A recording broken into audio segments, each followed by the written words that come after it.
Hey guys, what's up? Welcome to another show of the Power Up Podcast, a podcast that was created out of rage from honestly rage from my best friend for getting canceled for wrong thing and Oh kind of no. wanting to take a step to fight against that culture wars, but ultimately just an excuse to get people to come on and nerd out with them and talk about anime and video games and whatnot. Maybe That's a call out the bullshit that's been infesting the area of that and whatnot. But with us tonight is Blaine's Escape Corner. Blaine has had me on his show. He was kind enough to send out a link to let me join in the fray, so I returned the favor and figured, let's hang out, get to know each other a little bit more. Just hear your life story of how much you want to share it, but mostly, like the tweet said, I mean, we already connect through anime, video games, liquor, and guns. So that's more yep. than enough topics to talk about if we wanted to. No, definitely. Definitely. Yeah, But it's a just a yeah, long story of me doing whatever I wanted and seeing how far I can go with whatever that is. So cool. we could start as a wee baby if you'd like, but that seems like Hey, it'd be a you long podcast if we went oh that far yeah, back. that's so tell me about your childhood. Was it good? It was good. I It did was like my good. You childhood. don't have to Yes. go that deep into it if you don't want to. It But might come up. We'll see. it might come up. We'll see. But I mean, I guess that can kind of steer off to like I know you love talking about anime. I've seen you doing a bunch of anime ranking lists Mhm. and whatnot. Like what around what age did you kind of like get into anime and stuff like that? So I am in the Pacific Northwest for anyone who doesn't know. And around here, we have a massive international district. Used to be called Chinatown, but it became the Hmm. international district when we realized just how massive it was. And so now we have like little Vietnam and little Tokyo inside of that. Also, this is like the hub of like hipster culture. And what people don't understand when they look at the meme of a hipster is that that person is real, right? the the craft brewing hipster started out as my uncle that would just brew 5 gallons of beer to see what it was like, and like would come up with these different craft varieties, and it it wasn't that punk kid where you're like you want to punch him. It was just like Hmm. somebody's dad, somebody's uncle. And so Japanese media comes across, and we have this giant VHS store called Scarecrow Video in Seattle, and That they sounds have straight up like 90s. it Oh, is, I and miss it that. is today the largest collection of titles that you can rent. They have like 144,000 individual titles, which is more Really? than you can Wow. get on any streaming service. That's crazy. Of anime or just like a bunch of stuff? Just titles. They do any like you would Wow. go and you would get your Land Before Time, you'd get your Eyes Wide Shut, you'd get your international animation section. There's the beaded curtain to go back to the, but we're talking like this is a 3-story like VHS rental store. It's the size of a Barnes and Noble Wow, that's basically, awesome. and it still exists, which is amazing. But you would go into this international animation section and there would be everything. So it wasn't just like, oh, it's anime, but you would have like mechas and stuff right next to like French films like Le Chat Mhm. Noir or Triplets of Belleville. And so you would just kind of go back there and look around until you're like, well, this one looks interesting, and you'd rent it. And my dad grew up really enjoying that kind of stuff, and Chinese food was always really big in this area, which turned into Japanese food. The sushi boom like really took off here, um, and so you get this big mixing of cultures and everything. And then my dad rents an anime called Guyver and brings it home, and it's back in the day where you get an OVA, and so you'd Yeah. have a half hour of what story is this and where is it going, and you would have no idea if you could ever find the one you missed or the next one in line. And so we watched it, and you see these robots coming from interdimensional or like robot battle suits coming from like the other dimensions. You see monsters that are like people are exploding into, and it's just like, what the heck is going on? My little brain, I think I was 6 or 7 at the time, was like, this is amazing. And my mom is like, I don't know if you should be watching this. And my dad's Nah. like, I mean, they're monsters. They're killing bad guys. How's this? I loved Power Rangers growing up. So it was like, Oh hey, how yeah. is it different than like Power Rangers, right? This is just Yeah. cartoon version. And so that was sort of my entrance into anime and animation as a medium that meant more than like Saturday morning cartoons. And so that started it. And forever, it was just like, uh, I grew up in the era of like cartoons are for kids. That was the argument against anime all the time. And I never understood that because I had kid cartoons that were Saturday morning cartoons. And then I had anime, which was violent and bloody and mature themes and, you know, Evangelion, Cowboy Bebop, these things that are not something you would usually show a child. But I guess my parents felt I had the maturity to handle the darker themes. So that's sort of where I Well, got into Evangelion, anime. Evangelion, that one's a special case because Anno straight up like, all right, these kids need to learn what Oh what yeah. life is like Oh, at and he fucking age 14, and you he taught assholes. us. Yeah. We got Nico Nefarious. What's up? Nico super towing the line with that last comment of too much ginger on screen. Nico, Worthy, that's our word. You yeah, can't you worthy can't use that. of being banned. We will not take that oppression. So watch your mouth. I'm No hard R's in the chat, all right? no hard R's. Was your was your hair when you were younger like very like the bright red? Like mine was I'm just not a like, ginger. This is the no, you're weirdest not. thing. Oh I'm not even a day walker. no. I had a I was a blonde-headed baby and my hair throughout the years has just gotten more and more brown. And there's just I cannot get the white balance to a point where nobody thinks that I'm a red like some kind of Oh, redhead. And it's like I I'm get not. It's but here's the other problem. I had my wife do the adjustments because I'm colorblind. So like when I look at like the image right really. now, the image is brown. Everything looks like normally brown. Like my Hmm. goatee is a little bit lighter, so maybe it's a little bit more orangey, but like Mhm. I don't see the red anywhere, but everyone's like, oh, it's a ginger. So and I don't know if chat's just trying to mess with me or if it's like a legit thing that I should correct. But like, no, I am not a I'm a what are you not a dirty blonde, am I? Yeah, I'm just a dirty. brown haired kid Yeah, who dirty used to be blonde. blonde. Yeah, Yeah. it's theoretically like because that's kind of what my hair turned into. Because when I was young, I had the fire red, Oh like yeah. super bright red, and You were then as missing a I got soul. older, it gets that dirty blonde sort of thing. Yeah, Yeah. I can see what you're talking about. Like, because definitely like the goatee and stuff, there's more hints of the light brown, which can appear to be red. Yeah. Uh, but man, Nicole, Nico Call him lying to me. Nickel. Nico, Nickel. Nico, just lying to me. And here I thought Yes. I could relate to someone else for the ginger oppression, but alas, It's okay. My best my friend's a day walker, so my I'm hopes and used to it. dreams are shattered. I mean, you've been insoled. It's okay. Very true. I gotta absorb as much souls as I can. I There you always say go. I'm just immortal. That's it's a blessing, but yet a curse at the That's same what they time. say, but I've never been immortal, so I I've can't been play there to before. that. I've been through the test of time. Ain't missing much, sort of thing.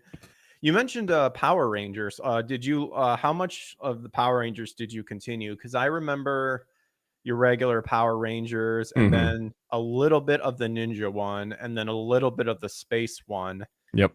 and We're then we're about similar with that. okay, With the uh I had a real kind of transition from like the tokusatsu Power Rangers that we were fed by Saban oh yeah, to the my cousin is a huge Godzilla fan. So I went from like the Power Rangers Super Sentai kind of stuff and then right around the was it Ninja Force, is that what it was called? I think so. Whatever that first ninja one was, when it started to get to the middle of that, was when I started getting more and more into the Godzilla franchise, which is, at the time it was 50 like movies, and now there's Yeah, even more. I need to get Um, into that series. I still want to. it's so fascinating, and it leads me into one of those things that I love about anime is seeing how another culture can really understand and cope with the things around them, right? Hmm. Because Godzilla has always tried to represent this thing that Japan can't really fight against. They can do whatever they want. They can remove all the oxygen around him. They can shoot him into space. They can do all these things. But Godzilla is this force of nature that will just come for you. And his initial incarnation was the bomb, right? Hmm. And that really paired up with like Akira, right? Akira was, what do we do after the explosion? The impacts in Evangelion also are kind of referencing like what happens when humanity gets wiped out and brought to the brink, and we've got to come back, we've got to fight back. And so the Japanese culture is a lot more homogenized than ours, and so yes, it is one artist doing the telling, but when one person says a thing and then you have this entire wave of uh, excitement and cultural zeitgeist around it, it's like, okay, yeah, you're kind of getting this picture of what is going on in the culture there. Unlike what we get a lot nowadays, where I feel like more modern stuff tries to direct the culture, or it tries to just say, oh, culture will pay for this, I'm going to do that, which Hmm. you need money to make the products, so like I get it, like we should Yeah. go for that, but I like to see when something is like, oh, this is clearly a thing that a lot of people are dealing with and trying to wrestle with. I want to see what kind of art they can create from that. Yeah, that's kind of where everything is unfortunately coming to. Like, because obviously, well, this can be a kind of a two-parter as well, because a lot of movies now are going to the high budget, a lot of stuff pumping into the promotions and CGI and stuff like that, which on one hand, I do know if you're really good at animation, you can save a lot of money to do it, but a lot of people still hold up to value that blend.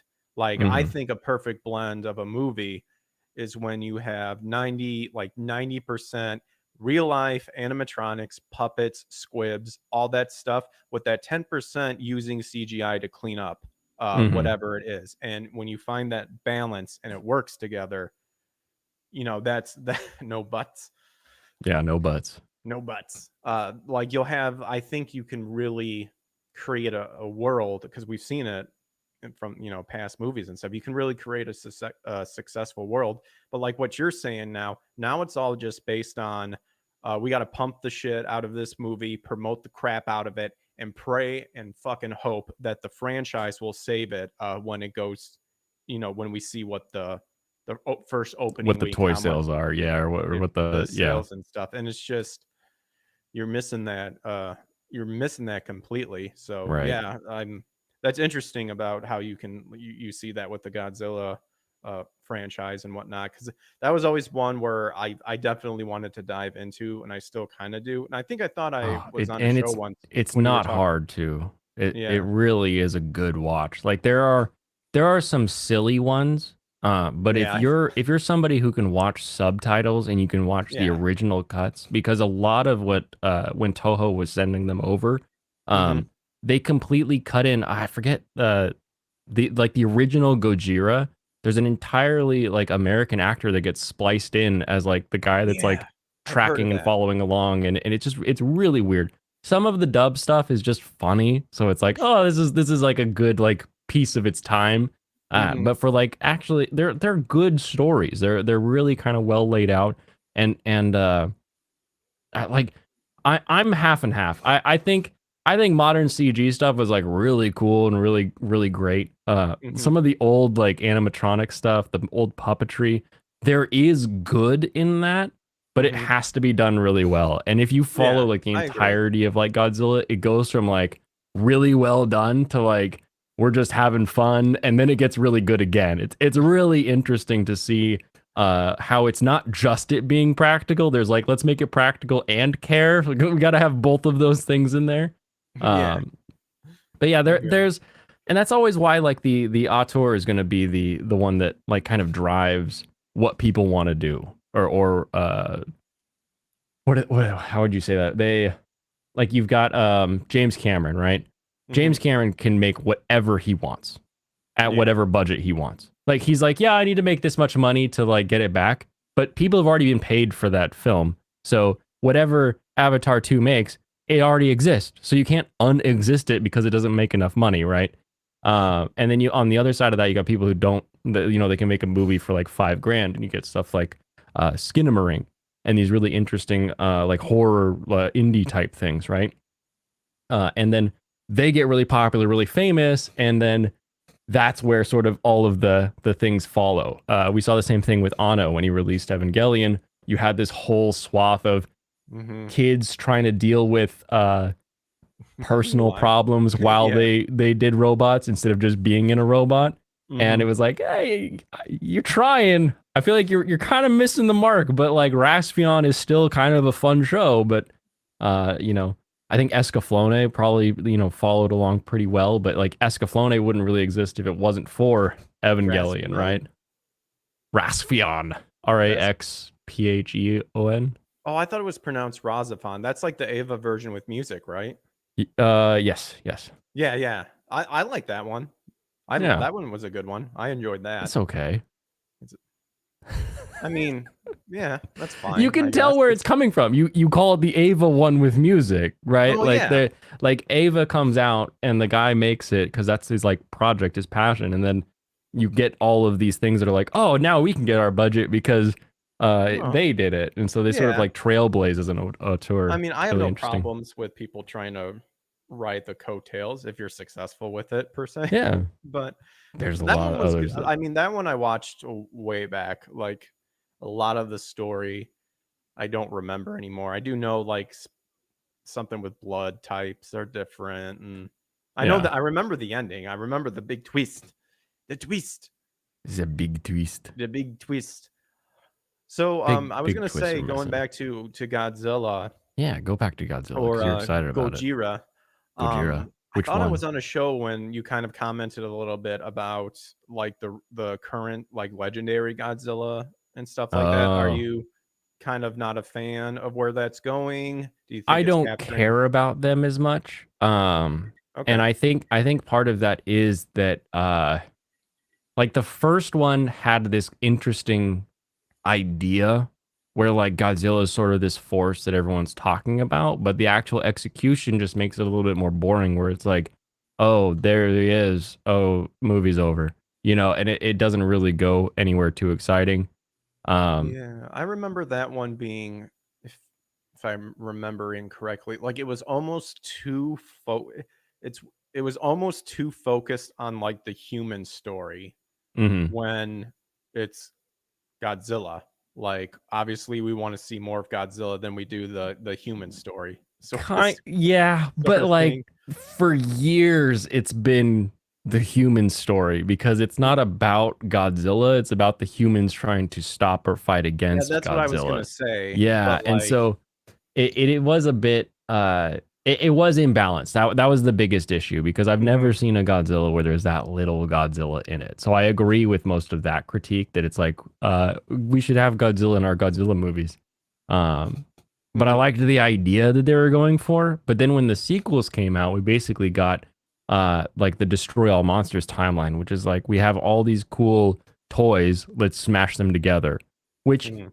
is cool, is interesting, but you could literally just uh you could just say, all right, CG artists, make this thing, and then just release a 30-minute Godzilla versus King Ghidorah, and Mm. I'd pay for a ticket. Like Yeah, I would go see that. I get you. Uh, Yeah. I it, haven't it seen I've seen the first Legendary Godzilla. I mhm, didn't continue with with the other the one. King Kong and all that, and it's like Yeah. I like it because it's got the like the fun of like two kids smashing their toys together, but they're always adding this like and the earth will explode, and it's like why are there humans here trying to like stop the earth from blowing up? Like they should just be in like a special bubble that keeps them safe while they watch these titans fight. Like let's just watch the titans fight. Because a lot Clearly, of the oh god. no, I was gonna say clearly not that big of a threat if Godzilla's appeared a number of times and the Earth is still in one piece. Yeah, no, I think Legendary was going with like the Earth is in one piece because Godzilla is like the king of the Titan monsters, and so Oh yeah, they the pushed. others don't like fight back because He was the king of the predators, right? or Sort of thing, or she something I think, like that. Uh-oh. and then King Ghidorah came Okay. in and was fighting or like trying to get them to fight back against Godzilla, and then King Kong versus Godzilla was always confusing because it was like, wait, you guys both want to protect the planet, but like now you're fighting each other, and also King Kong gets like huge for no reason, whereas like Godzilla does change size in different generations, but he is consistent in each generation. So like every time Mhm. like a Godzilla dies and then there's a new Godzilla, they always keep him the same. Dragon Ruse says the first Godzilla was okay, the rest were bad, and then goes on by saying, I hate Godzilla versus Kong movie. I mean, 200 feet versus 350 feet, and then mechas show up, and then they're somewhat allies. So stupid. Yeah, Sort of thing.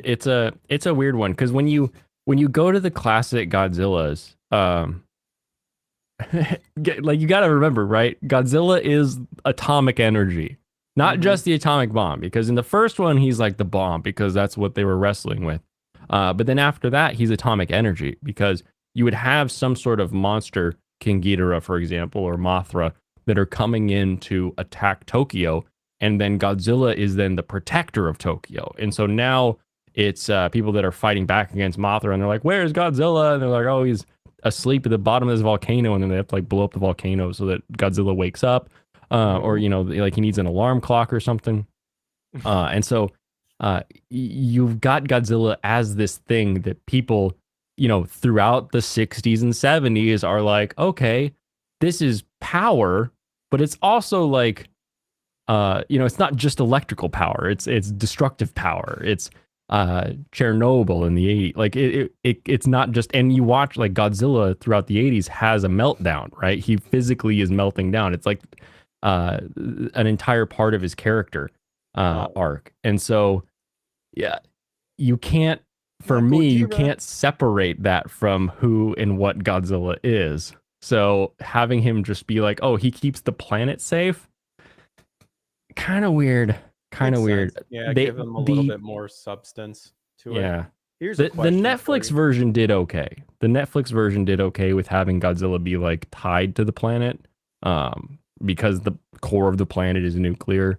Was their idea. That worked pretty well. But you have to like Could have energy forever. you, you got to know what you're doing with them, right? Or her, depending on which one you're talking about. I did see that you had a drink. What I were you do. drinking? I am drinking the Suntory Kakubin. This is a Oh, only in Japan whiskey. The Suntory Whiskey Company also owns Jim Beam in America, so it's Beam Suntory if you actually look at the LLCs. oh, cool. Um, and it's just deep caramely, like it's something that's in the well in every bar in Japan. But if you brought it to America, it would be like two up. It'd be in like that bullet category, I'd say, maybe Oh, higher than bullet, but um, I wasn't a it's huge good. fan of Bullet. I'm drinking Jeffers Creek mixed with some root beer. Nice. A root So beer creek. root beer Creek. Yeah, I don't know. I What's your kept getting go-to the root Coke. beer? The what's up? What's your favorite root beer? Favorite root beer. Ooh, I have to say probably Barks. Hmm. I do like Barks root beer. I used to love mug root beer a long time ago. A&W is good. Barks has that bark at the end, I guess you could Barks say. has bite. It had the bite. Although my Uh, roommate has gotten me like super addicted to Mr. Pibb. Do you have Pibb Henry Weinhardt? Mr. Pibb. We're talking about root beer. Mr. Pibb Pibb is like the Zero. Dr. Pepper of Coke, I I'm think. just And saying, like you asked me root beer, I gave you the answer, and then I changed it. to do you have Henry Weinhardt's where you're at? possibly. It's a I'm not glass familiar with bottle. that name. Okay. Is that kind of like a local sort of thing? I didn't think so, but I'm starting Or to. what's it called? Henry Weinhardt's. Let me look this up. It's Henry you know, Weinhardt's? Weinhardt. It's like Hardts, I think. Oh, Maybe one of it's those. maybe it's just DS. I don't Oh, remember. Weinhard. Oh, it's like Stein. Weinhards. Weinhardt. Yeah. Wein. Henry When I Wein. was young, I brewed my own root beer. It was fun. Dr. Henry Weinhard. Well, this looks familiar. Yeah, it's like it's in the cream soda section, the root beers, Yeah. all the glass bottle, like IBC, I Oh guess. yeah, good old IBC. I kind of like separate the two of like Yeah, you have your your what bag in a box. yeah, but I'm talking like what would be the word? Like separation of like you know the ones you see on every store, like the store label ones, Hmm. marks, mugs, and stuff like that, and then you have your your bottled ones, which is like you want to take it one step further. It's like you know what? I'm actually gonna spend some good chunk of change on some good brand sort of There you thing. go. That's kind of what I was thinking. Here's something that I'm curious about going back to Gojira. Did All you right. see and combining Hidekiano, did you see Shin Godzilla? I have not actually seen Shin Godzilla yet. I am Really? very excited to. I Wow. basically know everything about it at this point because I was Hmm. really hesitant when I saw the initial Godzilla designs. I was like, Yeah. that's a funky looking worm thing. What is going on here? But then hearing how uh Godzilla is basically just any disaster, and we're now looking at like people's response to that disaster. I'm like that's going right back to the original. I've heard really good things about Shin Ultraman, so I'm excited for that one as well because I do like I didn't know Ultraman as well. about Shin. I have because I have Shin Godzilla. It's actually Oh yeah, I like it. I think it'd be something that you would enjoy, and I I can't recommend wait. checking it out for sure. I got I got it from that one place. I'm not gonna name its name because fuck But them. yeah, But I hate well, I them. know some people from there. They're nice, but alas, Some people can be from a place that's still dumb and yeah. that you hate. It's Hmm. allowed. Yep. You can be like, you Yep. know what, you work, and I bet if you're like, the place you work sucks, and they'd be like, yeah, I know, but they pay my Yeah. bills, so What can you do? But yeah, I would definitely like whenever you get a chance to check it out. Check that one out too, because oh, I that's definitely will. I think you'd like it. It's Ano, so you can Hmm. kind of if you're a big Ano person like we like Ava and all that stuff, you'll notice his directing style throughout the thing. Oh, very nice. Dragon Ruse says, "Have you seen Jones cane sugar soda root beer? My brother gave me one today. Haven't tried it yet. That sounds very sugary. I I think feel that's like I the other thing too is like I'm still on keto, although I am deciding. And then yes, Shin Godzilla is very interesting. I like Shin. It's in your top three. Nice, very cool. Yeah, I think that one. Yeah, I mean, I think it was one of those where it had like a limited release, unless you're specifically into anime and you knew it was coming, sort yeah, of thing, or if you're into Godzilla or yeah, Gojira. no, it's definitely been on my list. I always Sweet. the trick of the trade is you call Hmm. it Godzilla unless you're talking about the very first movie. The very first movie is canonically called Gojira. Hmm. The rest of them are all called Godzilla. Well, I try to be I try to be respectful enough. My Duolingo, I'm trying to utilize my Duolingo of Japan Oh, of learning nice. Japanese.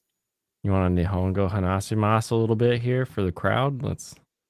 Oh gosh. Jeez, don't put me on the spot. Look. uh, ah, Oh, Eki wa doko Sasima-san. desu ka? Sasima-san. There you go. That Sumimasen gets you through everything, but you have to say it like you're a giant white person. You'd be like, Sumimasen!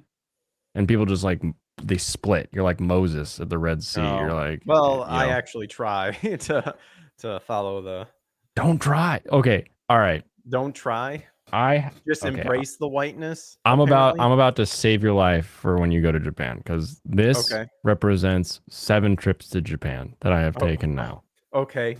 Teach me. If Teach me, you Blaine. actually want help to know where you're going or how to do something or anything like that, Actually you act like have to turn on the gaijin voice. You have to say whatever you're going to say in Japanese as English as you can. And Mm, the reason is if they hear, like, if I go up to place somebody and I'm like, you know, sumimasen, koko wa igara desu ka? Like, how much is this thing? And I say it in like kind of yeah. a more, you know, better accent.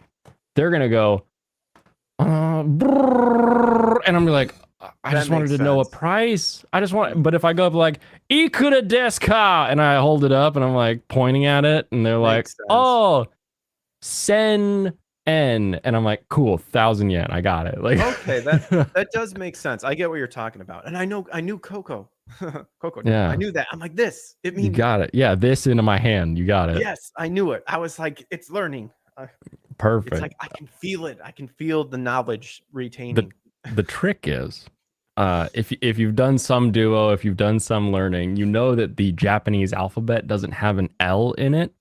So if you say English, because Japanese people speak pretty good English, Mhm. but they speak English to each other. They don't speak American English. They speak English with the Japanese alphabet. So Mm. you have to go up and you be like, Jiminy Cricket, doko desu ka? You know, you've got to, Jiminy Cricket is not Jiminy Cricket. It's a Jiminy a Cricket. And then they'll know. We spent an hour looking for a Jiminy Cricket thing in Tokyo Disneyland. Mhm. And I'm just like, Jiminy Cricket, doko desu ka? You know, and they're like, And then finally we got one guy who was like, oh, and he like turns to his friend. He's like, Jiminy a Cricket. And I was like, that's what I've been saying this whole time. But like, no, you got to say it in a Japanese accent. Otherwise, they have no idea. They can't hear it. They're like, oh, that Yeah, was that a really makes good English word. But they have no idea what that English word was. So if you're speaking very good. English, speak it like a Japanese person. But if you're speaking Ah, Japanese, speak it like a white person. That's I get you. that'll get you I through. get you. It makes sense though. It's like back in high school when I was trying, they're like, you should really take a foreign class or learn another language. And for us, it was like French or Spanish. And it's like, French. well, I That was don't see me. myself ever going to France anytime soon. So I'll take Spanish. And then, Yeah. at the place where I used to work, I mean, a lot of Mexicans were over there and stuff. And like, I could still retain some of the stuff I remember. But yeah, it's just so fast, and you're like, it's like Billy Madison where that one guy's reading slow down. Yeah. Does the exact same thing. Yeah. Oh, funny No, and enough, it I somehow got on watching Billy Madison clips again on what? YouTube, and I was watching that specific scene, and someone actually in the comments wrote down like, hey, just so you guys know, this is what the guy's actually saying in French. And I guess it's No. just, yeah, it's just him just insulting Billing, saying like, you're so fucking stupid, there's no way you can understand this so damn quickly, and all that stuff. Yeah. And I'm like, of course they would go that extra mile to where if someone wanted to know what they were saying, like, Yeah. that's Yeah, what no, they're where's my French buddy to help me out? No, I took French actually in high really. school as my That's mandatory cool. because I took Spanish in like Hmm. elementary school, and when little me was like, "Why am I learning Spanish?" Teacher was like, "George Bush speaks Spanish," and I was like, "George Bush is from Texas. Of course he speaks Spanish. He has a How giant ranch. He needs to know the Spanish language." And how so old are you? I am 33 this year. You're 30. Okay, I'm 35. So not that, Yeah. well, technically 35 coming up this March 16th. No, no, it was sort of like a Spanish language immersion type thing, No, I'm but it just was curious really that you early in actually that. were in elementary school and they actually had you. It was only like 3 years, so it was like third, fourth, and fifth, Yeah, 'cause we, and then it stopped, and it was like that was the weirdest thing we ever did, and they never gave me a good reason. They never said like, oh, right across the mountains are mass amounts of farmland with a high Spanish speaking population. I go to Eastern Washington all the time as a kid. We would do family vacations, family camping type stuff. So that I would have been like, oh, yeah, sure. But the reason was always President Bush speaks Spanish. I was like, I don't care. As a child, I knew he was a freaking president who needed to speak with other people. It was dumb. So I took French, partially because I was interested in French, and partially because part of that international Seattle thing is that we have really amazing cheese and Pacific imports here. So like, I wanted to be able to go to restaurants and not sound like like a full on asshole. So I was like, oh, un pain de chocolat, like It's like I learned all you gotta do is talk out your nose and you can speak French. Like most of the words are the same. Like, and the ones that aren't are funny. And it helps with Japanese. Zubon is the name for pants in French. It's also the name for pants in Japanese because Japanese people didn't have pants. So when the French were like, hey, here's pants, we call them Zubon. And the Japanese were like, oh, yes, we call these Zubon as well. You know, I believe they are called pantaloons. I don't know. Yeah, no, that's in German.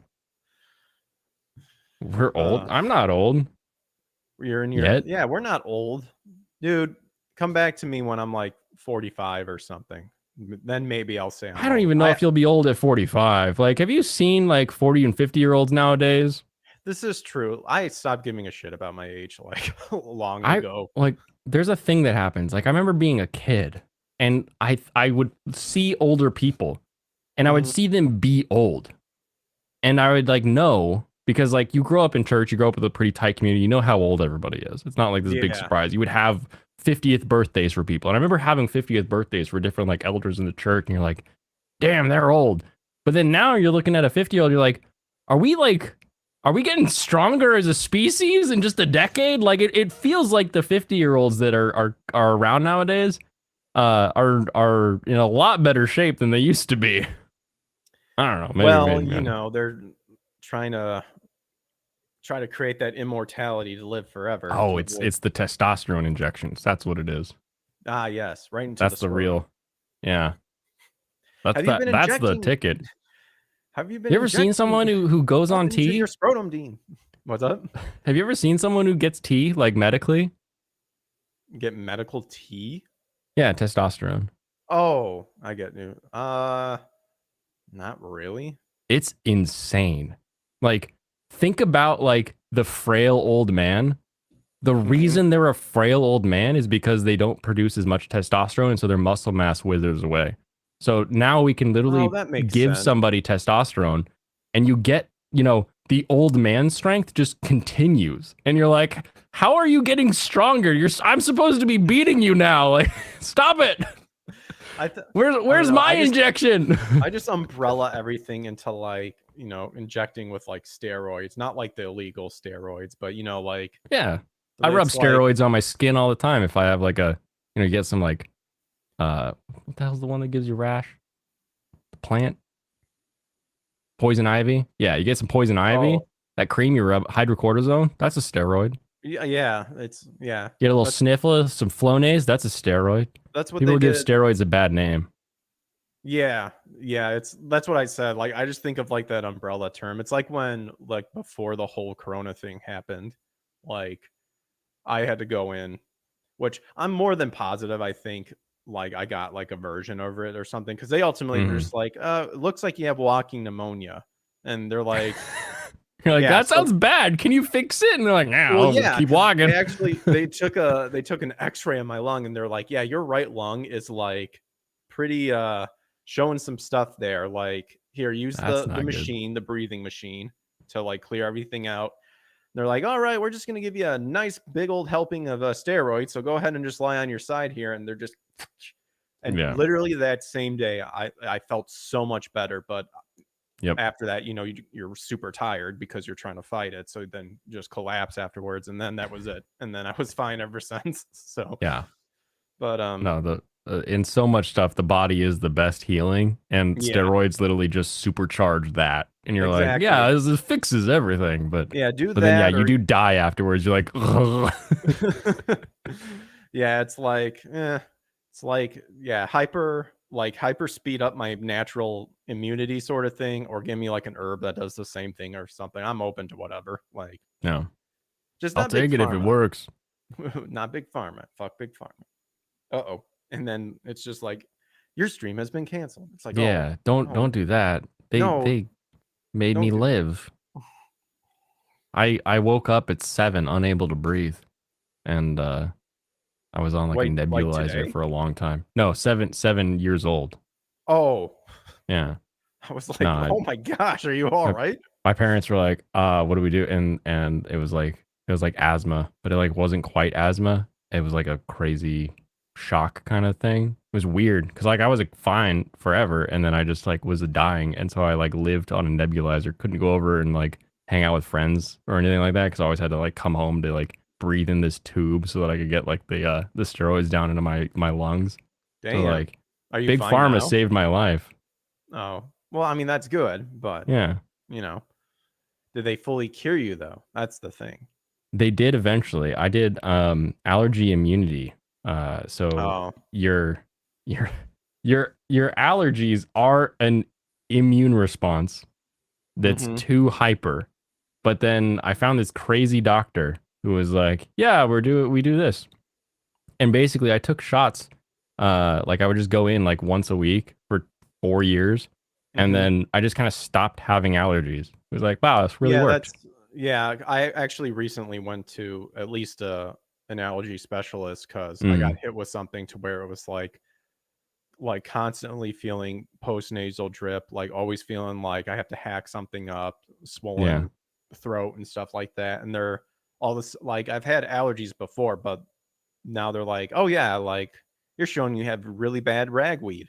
And I was like, crap, that sucks. Yeah. So, but at least I knew what was up. But yeah, that was one of the things they were talking about. They're like, well, you can either take the tablets or the shot. And I think with the tablet, I was kind of like they wanted me to do these extra steps too. It was like I would have to Oh yeah. pay to go back in. Then I would also have to pay for having an EpiPen to where if I take like because they I was a little sus. I'm like, you guys can like from my blood, you split it into a percentage of what I'm allergic to, but yet you Oh, can't use that to figure out how much of like the allergy injection you can do with my body handling and not reacting to it. I'm yeah. like, that seems kind of weird. So I'm like, I'm gonna That's hold funny. off on that for a little bit. So Yeah. and then Part from of that is you go in and you get your shots in one in each arm, and then you have yeah, to hang out in the office for like 30 minutes while they make sure yeah, you that's don't what they die. wanted. Yeah. Yeah, I was like, you got to pay for the lab visit and then the It's a pain, but it's EpiPen you worth need it. to buy, and then you need to what'd you say? Is it worth It's a it? pain, but it's worth it. Yeah. Yeah. Not having daily allergy pills Oh no, that changed my makes life. I've been taking medication forever for my ADHD and all that stuff. So anytime it's like they're like, you're gonna have to take a pill. It's like I've been taking pills forever. It doesn't Yeah. bother me. I It's don't just a care. pill. Who Yeah, it's a cares? pill. Like put it in your hand, throw those suckers back, take a big old swig of water, and you're done. I go dry at this point. Oh gosh, you can actually do that. I Yeah. can't. I'm a I very need salivacious human, I guess. So I need something. I need something because I'll be too busy obsessing on like the taste I want of to go each. back a second. You said they looked Mhm. at your blood and could tell what you were allergic to. Yeah, so what you can do is you can go in and they'll do the prick test with Oh, different yes. stuff. Okay. The prick test. Okay. Yeah, they'll do the prick test, or if you fast and just make sure you don't take whatever medication, they can actually use your blood and do it that way. Interesting. No, Yeah, I so always had prick test. And I yeah, remember I don't because know. I got the prick test up my arm Oh and gosh. the whole arm swelled up so much. They were like, "You're allergic to something." And they had to do like individual ones on the other arm to eventually figure out which ones had reacted that badly. Well, It see was that yeah, awful. that was the thing, like, exactly what you're talking about, like and maybe it was different now that it is, like, the one with the blood one, I don't know how Yeah, I'm recent talking that 1997, right? So y like, well, I don't know that's how recent that one is, but, like, yeah, they're like, "Yeah, two we'll do the two and a prick, and half then decades of science. Yeah, I think we and then probably you learned do." a little bit. Yeah, and they were like, "Yeah, we charge this amount per prick," and it's like, 5 something. And it's like, well, that's not bad. Like, how many perks do you need? Then that's where 400. it's like, oh, we got to figure it. That's where we'll figure out. And I'm just like, or you can do the blood test. I'm like, for just this flat fee. And I'm like, yeah, give me that one. What the Why, heck? Like, why is why the other would I one an not? option? Are you kidding? It's such a pain in the ass to have your arms all like messed up. Like, I hate that. Yeah. And that was the one where I would probably had to have paid like an appointment visit as well, because you have to Yeah. sit there and make sure, and all that They stuff. got to It's like the blood inspect it one, as it swells. just Yeah.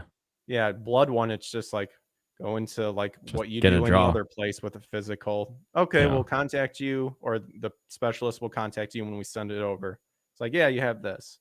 It's like, Yeah. okay, there we I go. still didn't get the biggest 2x4 from life there though, because like, yeah, I Mm. had allergies and I had to deal with that. But I had another kid. He ended up and when he went in for his prick test, they ended up going up both arms and then 4 lines down his back to isolate everything he was allergic to. And I was like, oh, here I thought I had it bad. This kid could die by looking somewhere. Like, Dear holy crap. Lord, holy crap, that's Yeah. So insane. even when life knocks you down and tries to wipe you out, there's always someone else who's bearing a bigger burden. So you learn perspective, right? It's like when I True. worked at the gun shop, it was like, tell me about what you used to do. And they're like, oh yeah, I was in a striker and we ran over an IED. Half my unit died, and I got launched out of the window. And I'm like, you know what?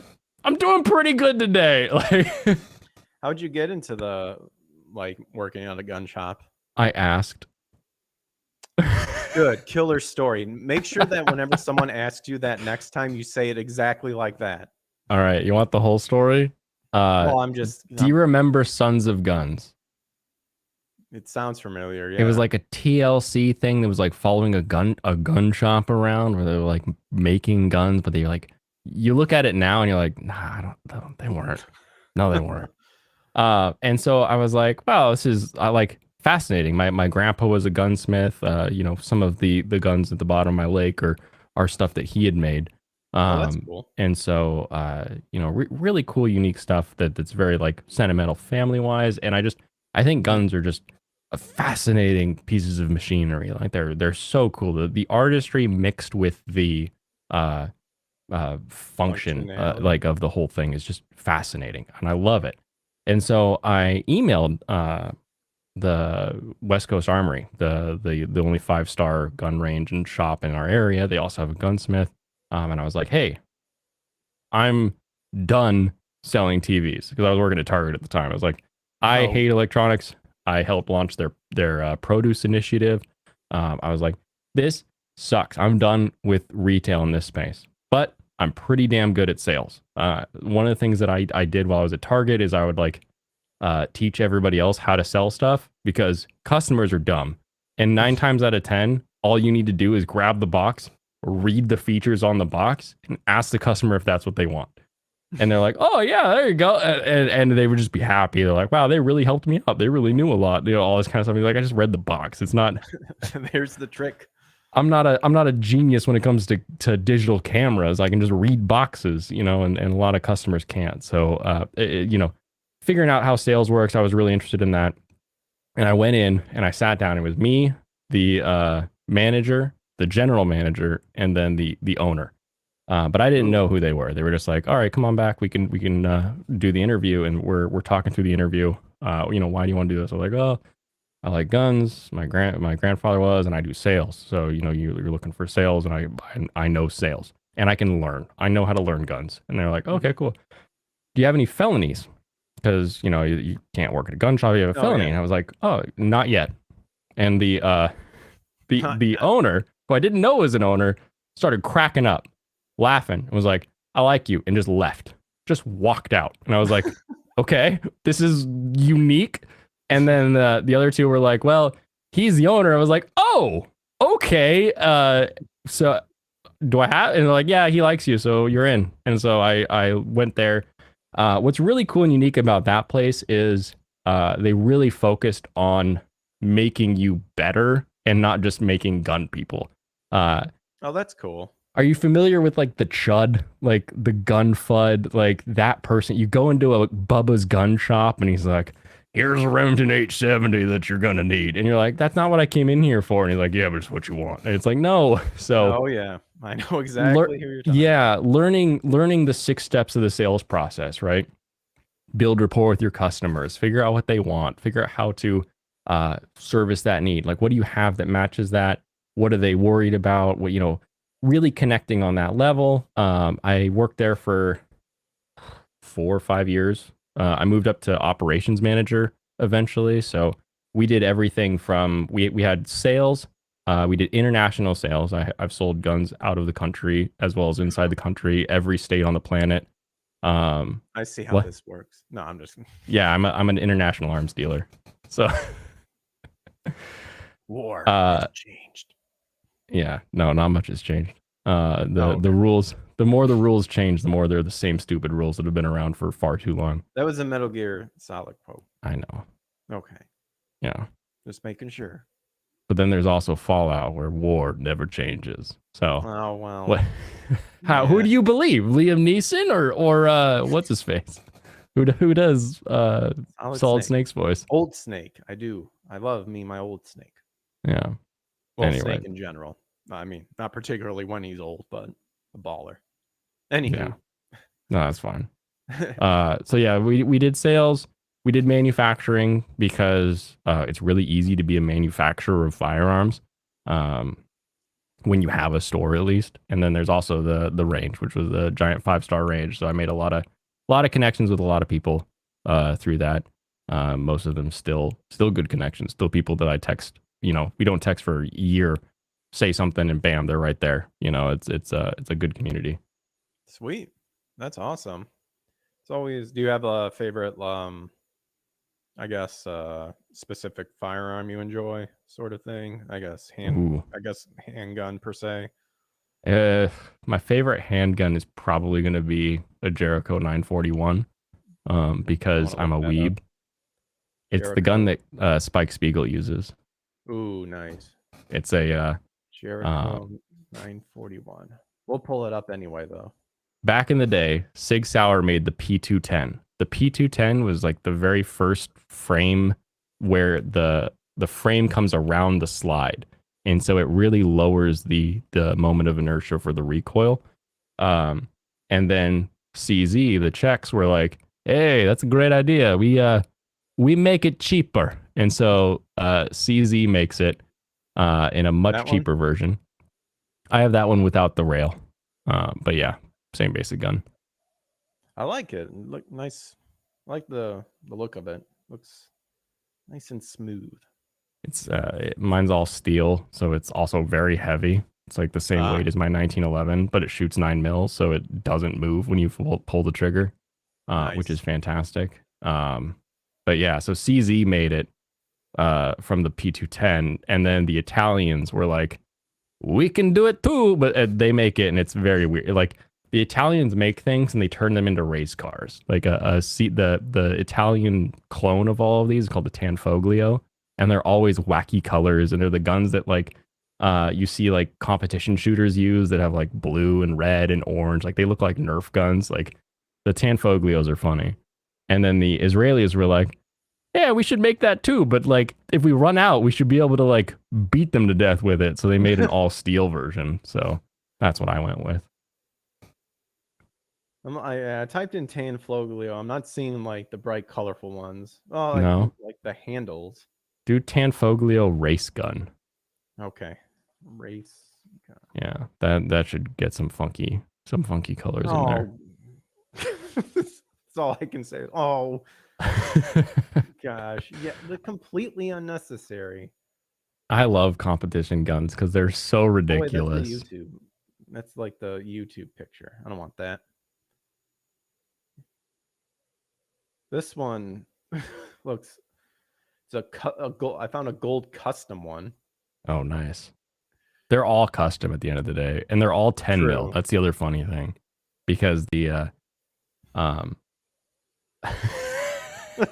Why would you need this? That's not even. So these are for those guys that do competitions where there's like 5 paper targets that are like 20 yards or 20 feet away, and they start from like a holstered position. little beep, and they have to pull it out, and they have to put 2 shots on each target. And they are in like, you know how like you have like 120cc bike racing, you have a 150cc racing, that kind of stuff, like depending on your Yeah. engine displacement. Hmm. In firearms, it's based on your uh, power factor, they call it, and so the grain weight times the velocity, basically. So they just do like what is the energy coming out of your muzzle, because the energy coming out of your muzzle is going to be your recoil. So if you're handling more recoil while you're competing, you're obviously more proficient than someone who's handling less recoil while they're doing the same thing. And so with a 10 mil, they can run in the majors category, which has a really high energy output, but it's also it's like the least amount of recoil that you can do. And so they put together those giant stupid race guns. And that's not like what you just showed is what someone buys from the Hmm. shop, and then they add like 10 more accessories to it. Okay, you should be able to. Can you share over on? Yeah, You I should. can probably share. Okay, I was gonna say you should be able to. Like, I don't see. Let me pull something up. Yeah, no, that was just one because I'm like, this looks like, why would you need a gold custom plate? Like, I'm seeing ones with like scopes. So Yep. wait a minute. So these people, like, I don't doubt that they practice all the time to get like good shooting and stuff like that, but it sounds like as long as you can make it to where you have the least amount of recoil is like. This is an STI. It's a double stack 1911. The sight, while being like right here, it's actually mounted to the frame, so it doesn't move back and forth while you pull the trigger.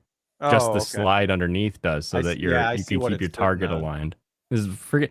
I've seen rifles with smaller muzzle bricks, and they'll put on these stupid things. I don't like the like bottom piece, I guess what you would say, The like, flared magwell. yeah, that just looks weird. Like it, So have like you ever tried to refill a like a hot sauce bottle or yeah, something? And oh, what do? You put a funnel on it. And if true. you miss, it hits the funnel and it slides in. Same exact thing, just for your reloads. Oh, okay. So like when you see, you go on like YouTube or something and you're like fast reloads, you're probably going to see somebody using something like that. And they're reloading in like zero point 0.2 seconds or something like that. I remember that being like way back in the day, like when YouTube was still around. It was like fastest reload, and it was this guy just going ham, Yeah. sort of thing. And I'm just like, Just okay, in and out, in and out, in and in out. and You're out, like, in all and right, out. Yeah, bro. All right, come on. what's up? You're like, all right, Oh, we don't need, you're just yeah, dumping yeah, that's mags now. cool, It's sweet. Like, how does it handle? Like, are you good at yeah. shooting or just reloading? At least Miklik can pull the trigger, so that's cool. True. Rue says my favorite handgun is a 45. My favorite rifle 30-30 Winchester. My favorite shotgun 12 gauge. You can't beat a 12 gauge shotgun. My favorite I machine mean, gun. to be Dragriz, do you have a make? Do you have a manufacturer on any of those preferences? those are they're all categories. They're all Uh, beautiful. yeah, your I favorite always machine wanted the. gun. You can't have a favorite machine gun. You're not allowed. The NFA said no in 1968. They can go to Well, hell. I say yes. No, who I you're don't gonna know. listen to, me or? I always like the one shotgun the Terminator The uses Spaz? in Terminator 2. The Yeah, one that he flips around. Is that what it is? yeah. I'm pretty Spaz? sure it's a Spaz 12. I always I've liked it. I always sold wanted 3 of one. them. Nice. They're expensive. They don't make them anymore. So if you find one, I'm sure they good don't, luck. because You then know the you look like. funniest part? So they have this hook on the end of them for Mhm. like one-armed use for you to like hook your arm into, and then like the whole stock like scorpion folds. That little hook piece screws in and out, and very hard to find. You find one with that hook, buy it, because like Huh. people lose them all the time. That's it. Like, no one can, like, do they just not make You, you just don't see them. huh? Nobody cares. It's a What's spaz. There's like like 1,000 of them out there. There's they're not exactly the most common gun in the world. when you were like at the gun store and whatnot, was there like what at the time was like considered the holy grail or something like that? Or do you The are there pre-banned one? 550s were probably the holy grail, or PE 57s. So Hmm. A lot of people don't know this, but there is a international assault weapons import ban that's been around for decades. So even when we got our assault rifle ban ended in '04, we still cannot import anything that has pistol grips, detachable mag, threaded barrels, all the stuff that people were scared of. And so you can't get any in. But there's a bunch that came in before the import ban. And Mm. so like a Sig 550, picture picture a rifle made by Swiss watchmakers. Like they're so accurate. They work every time you pull the trigger. They're just amazing. And they one will sell for 10 to 20 grand, depending on where it was made, what's stamped on it, all that kind of stuff. Nice. You can own a Very machine nice. gun. It just can't be fully auto, only single shot like the Gatling gun. It's not a machine gun then, by definition. We need those ones like those old machine gun patents that you saw back in the day where it's just like ridiculously just a bunch of stuff like just all cobbled together and then There just there are rank that uh on. there's a 1022 crank that I don't know if it's been outlawed or if anybody even cares, but so technically the rule is one round for every single trigger press. So they made like Yeah. the bump stock because then when you pull the trigger, the gun Yeah. comes back and then comes forward and you're pulling the trigger again, right? Yeah. And then they made triggers where they had the little mechanism so that they would like force themselves forward. And so they Yeah, I had was gonna these say, wasn't there like a trigger where you could theoretically just flip it forward, flip it back to like, it would kick forward and you would just kind of keep pressure on it and you were pulling the oh, trigger every time. It was just really really fast because you were basically spring assisted. yeah. But then they got mad at the mechanical assistance and so those went away for a bit, but then they came back because the ATF is really weird with the way they write rules, and they also like never check, like there's a lot of rules but there's not a lot of enforcement. And it's like why do we have thousands, we probably have 1 million felons just running around because they don't know that they happen to put something in their safe wrong, and I Mhm. hate that about gun laws. But Yes. there's this No gun law. thing called the crank that you can mount to a 1022 that lets you crank the handle, and it has lobes on it. So it's hitting the trigger individually each time. And so you can crank fire a little 22 rifle, and it's the most fun you will have with a full auto like Of feel. course. Like, It's why so would you great. not? Or like the one I there was like a one video that was going around where like they were just making fun of like, oh, you're banning a assault weapon or Hmm. what have you and whatnot.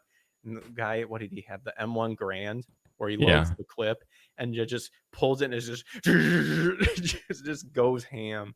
And it's Yeah. just like there's no. It's like, oh my gosh, there's so stupid because someone will find a way. Yeah, well, and it's not even like finding a way. It's just like Hmm. what do the rules do, right? Like the NFA is the one that gets me the most, because there are 6 categories of things that you have to register and get a stamp. And when I mean like you get a stamp, I mean like it's a postage stamp. The first silencer I ever sold, I was so excited to see what the stamp would look like when it came back. It's a fucking postage stamp on this letter that just says, "Yep, you're allowed to have it." And it's like this is literally what we threw tea in the harbor for. What the hell is wrong here? But so silencers, machine guns, short-barreled rifles, short-barreled shotguns, AOWs, and then explosive armament. And it's like, what what does it help in the like fight for like keeping people safe that they can't have a barrel less than 16 inches? You're like, oh, well, they can't conceal it. I'm like, you know what? Have you seen a handgun nowadays? Those are fine. No one talks about banning handguns. Like, well, we're going to make the magazine smaller. It's like, that doesn't sound helpful because every time you ban magazines, you say, oh, if you already have some, we're going to let those be okay. We just can't make new ones. And it's like, okay, all you're doing is driving up the price of the existing ones. And this shit Hmm. doesn't go bad. People are like, oh, it'll go bad shortly. They'll have to get new Yeah. ones, and the new ones are better. And it's like, It's I can count on my hand the number of it's like mil spec mags that I've seen break. You know, it's like it's the they same just old don't. argument. It's the same old argument too, because felons and criminals and stuff, that means nothing to them. They'll figure out a way on how to do it. Yeah, You're just hurting the citizens. And I love this vain existence of always like the government with all their stuff and stuff. You think that even if you had all this, that this would make a difference? It's like, well, one, yes, yeah. I because was we've gonna say, did seen, you see Vietnam? Did you see? You yeah, are you seeing Ukraine right now? Are you seeing? You know, like, I think. yeah. Well, it's also like fucking Killdozer. Yeah, Like he shut down people don't the even need whole. guns. Yeah, he shut down that whole city, and people were scared shitless. They had no idea what to do. Yeah, it's, it's like, dear Lord, chaos. Says, hello, assholes. Also, Baldy. Very rude. Look, so I rude. still have some hair left. He's talking to me, by the way. He's got to be. I don't feel bald at all. All you do with that forehead, man. This forehead, Yep. where I push all my hair off to one side. Yeah. I can bring it. I can bring it the other way. No, this head. Oh, that one. Okay. I can do this. There you go. Dragon Roost, there's something called YouTube. Just type in how to repair broken mag. I mean, yeah, someone will either do that. I Well, mean, but and that's they're all just like parts. They're all just like stamped steel. Like I've fired guns that are over 100 years old. I've fired ammunition that's over 100 years old.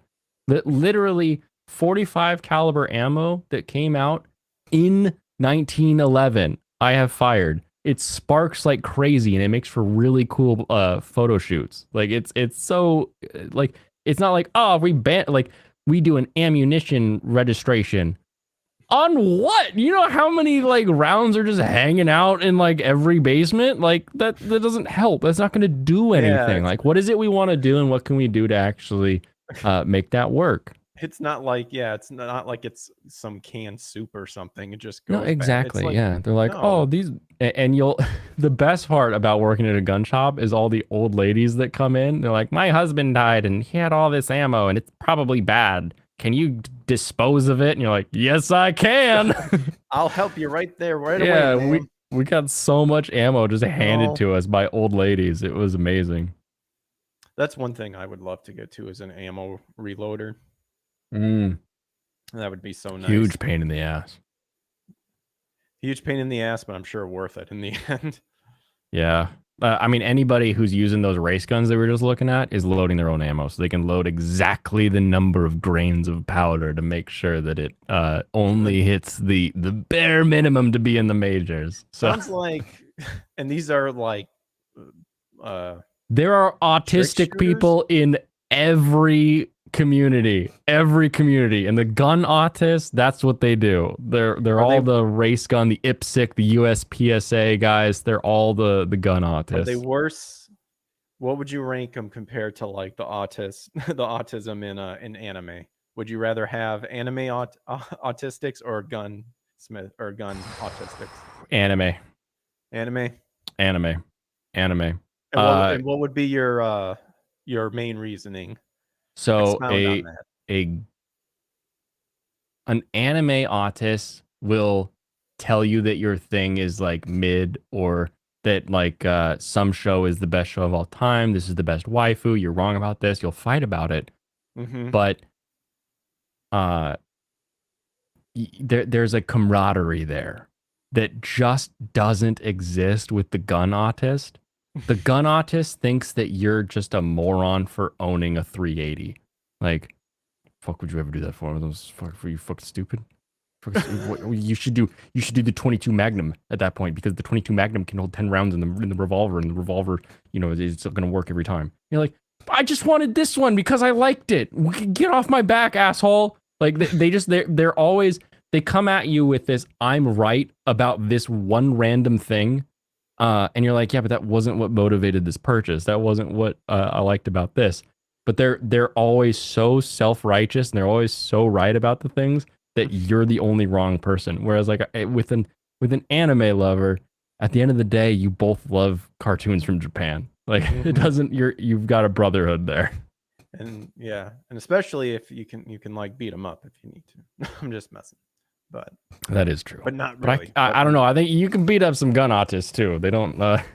very true. But They keep their ammo in a separate bag from where they keep their I pistol as they get you. go to their IPSC competitions because they don't Not want to so get in much the trouble with great the range equalizer. master. No, not Not exactly. not the great equalizer when you're separating your shit. Yeah. No, and they got race guns. They're not going to use a race gun in defense. Are you kidding? That's the They're baby. Got to yeah. make sure the They'd have to killing's hand that just to the right. cops. The Hold cops on, would get guys. their I got to get my bullet ready. Got to get cops would this get their ready. dick skinners all over it. I don't know. They don't want that. I had Well, a let's cop throw my gun. It pissed me off. wait. What? Uh, Someone threw a gun at you? Wait a minute. What'd no, you no, say? no. A cop threw my gun because Oh, I carried for a while I worked there. Um, ooh. and this You cop don't touch another man's weapon. I'll was throw it. like, well, he was also putting me on his hood. So he was He was like, "You got a gun?" I was like, "Of course I do." Like, where do you think you are right now? And he grabbed it and he like tossed it onto the cement. I was like, "Don't." I was like, "Please just set it down." And he like grabbed it and like threw it. And I was like, "Fuck." Oh, douchebag. Yeah. Did you get No, his badge he was number? terrified though. I do feel bad for him. Oh, was he? Oh Was yeah. Are you kidding? was he Y- noob? you're Was he one of you're a the rook fresh and meat? you're showing up and there's like a bunch of dudes who clearly like work somewhere there's a lot of firearms. Like you are the usually you show up and you're like, oh, I gotta control this situation. But when you walk into that, no, you're the guy who asked politely now. But he was like, threw it. I was like, fuck, dude, like Oh, come on. ew. This I hate this it. this handgun. Get away. Jeez. His Need a backup was fun though. We chatted for a while. I need a rail gun when it comes out for sale. Oh, that Metal Gear Solid railgun? If you had to eliminate someone, would you use a knife or pound them into hamburger with your boot? My gosh, Chaos Smash. We're going ham already? What Um, like I believed in using whatever I have available to eliminate yeah. any threats to my life. Yes, that street So fighting mentality. Whatever's do nearby is what I'm going to yeah, be using. Jackie Chan taught me I could use a ladder. Very So true. I don't know. Break Do I some have a knife? Because I feel like if I have a knife and I'm being threatened and like my life is at threat, I'm gonna use the knife. I'm not gonna be like, well, I'm gonna get this guy with my boot. Like that sounds dumb. Like that sounds really stupid. That's a video game. You're like, now I unleash my full power when I'm at half health. You know, like when you get a boss halfway down in Elden Ring and they're like, here's my second form. It's like, no, I come at you with last form. None of this Dragon Ball Z shit. I would be mean and curb stomp them if I've already used whatever I needed to and they're down and they just won't stay down. Like, The threat keeps coming at you from yeah, the curb. that's the whole thing. Again, yeah. Ultimately, like the answer is simple. It's called when you stay down, that's when I start or that's when I stop wailing on you. If I Yeah. see you even slowly start to get up, bam, down again. Stay down. But That would suck. Don't fight me. I don't want to be in that situation. well, no one. I don't think anyone would. I do love fighting though. And I think that would be the problem is that uh we had a mat room in the back of the shop and like a Mhm. couple of us would fight from time to time. And it's just fun. Wrestle Like it's or just really fisticuffs. like BJJ, Oh, okay. like blowjobs at justice, you know. Is that what it's called now? We're Yeah, fighting, exactly. guys. Yeah, we're gonna go fight, guys. I'm gonna throw them around the mat Throw them room. around a little bit, get a little sweaty. No, exactly. No, but it's fun. Have a Like big there's shindig. something like the physicality, the adrenaline, the workout, the knowing how you stack up. Like, oh, I can't I can't hold his arms down, but like I've got the stronger legs, so I can like push him back. Like it's just there's something very viscerally enjoyable about that. Indeed, it's like Wrath from Full Metal Alchemist Brotherhood. We're fighting just for the sake of of fighting. Yeah, it's just fun. But a Absolutely. lot of people don't get that. I realized that. Don't get what They specifically? don't have that same instinct. They don't have that same like, oh, Oh, let me see where I stack up. Like I swear it goes along with being like a night owl and hmm, like I have like these uh I have a theory that like if mm-hmm, you're a night owl, that means that like your ancestors were like the night watch. And I know based on my like family history that we were Vikings. So it's like nice. okay, so I get like Night Watch Viking, and I just like there's a specific energy that comes with that where it's like I do like kind of getting hit in the face and then hitting him in the face again. Like there's something that's like kind of fun about that. And there's just a lot of people who are like, don't do That's the metal. no. And you're like, why not?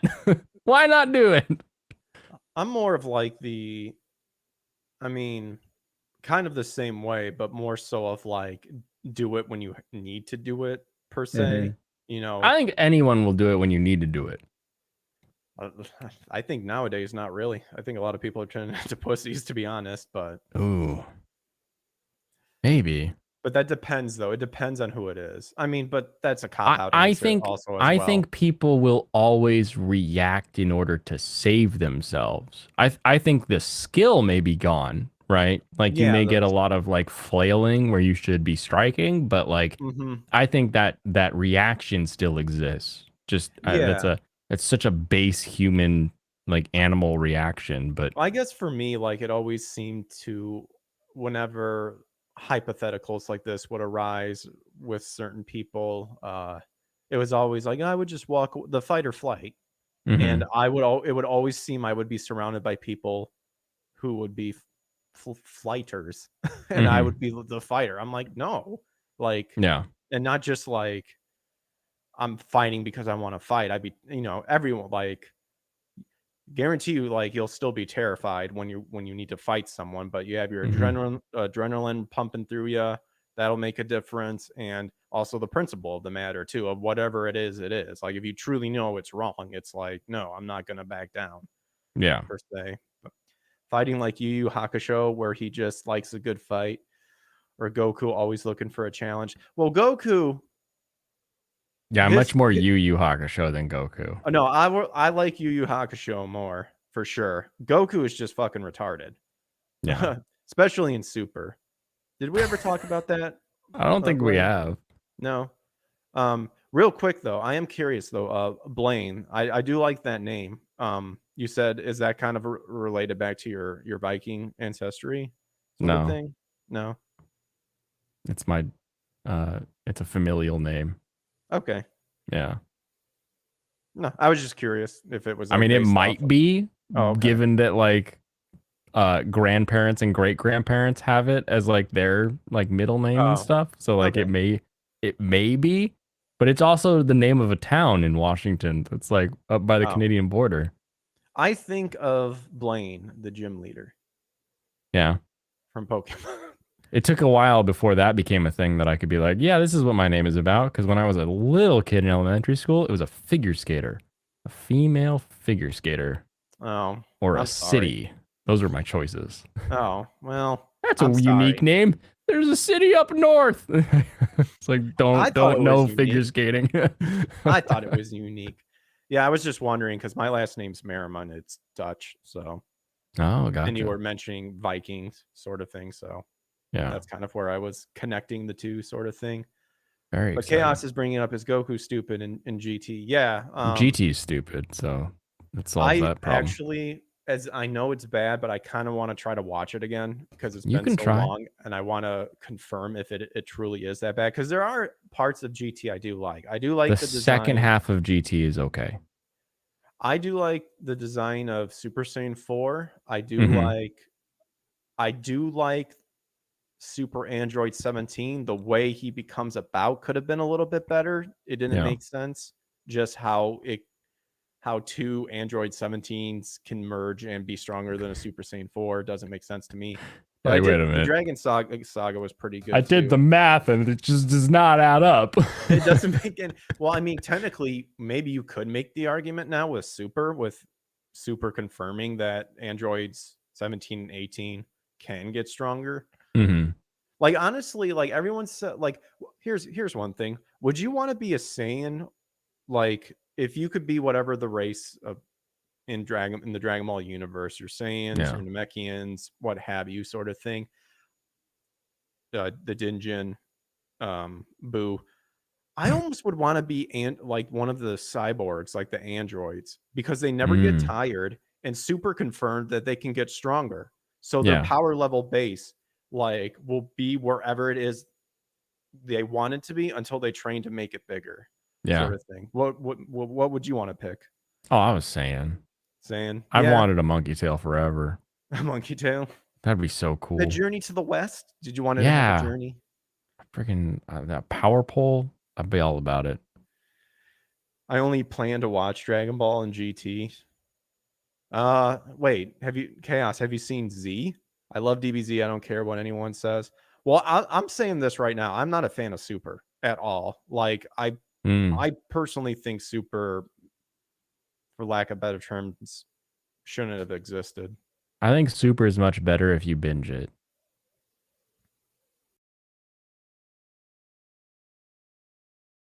Yeah, I'll explain.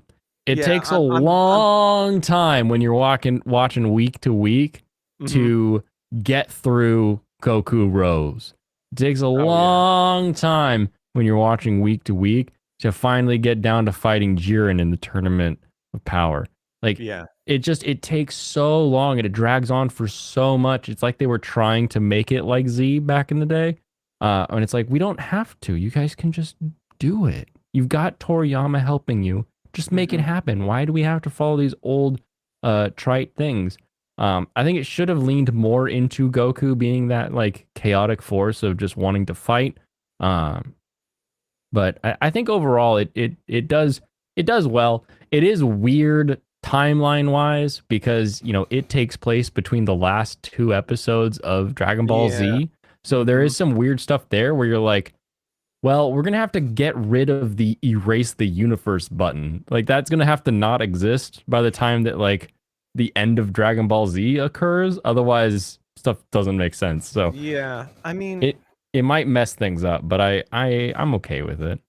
I'm I look at it as this because I remember when everyone was freaking out when Super was coming.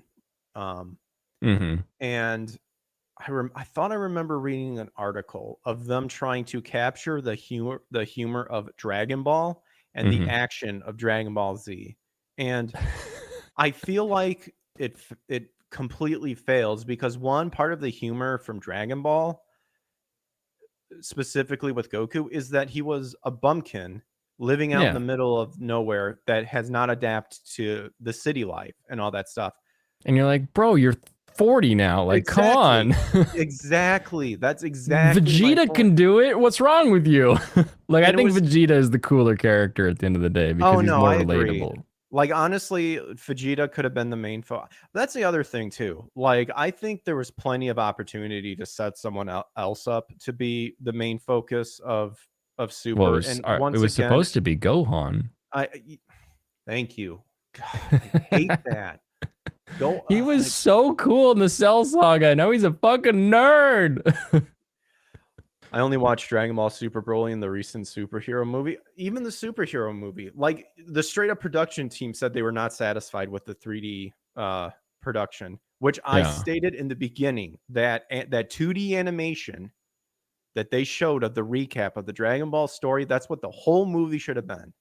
It's what Yeah. it should have been. And that's going down another rabbit hole of like I honestly think we need Superhero just felt like classic Dragon Ball movie though, where you're like, well, that was Mhm. interesting and it probably means nothing to the story. Like it didn't feel like anything mattered. I was like, all right, we got new Piccolo, we got new See, Gohan.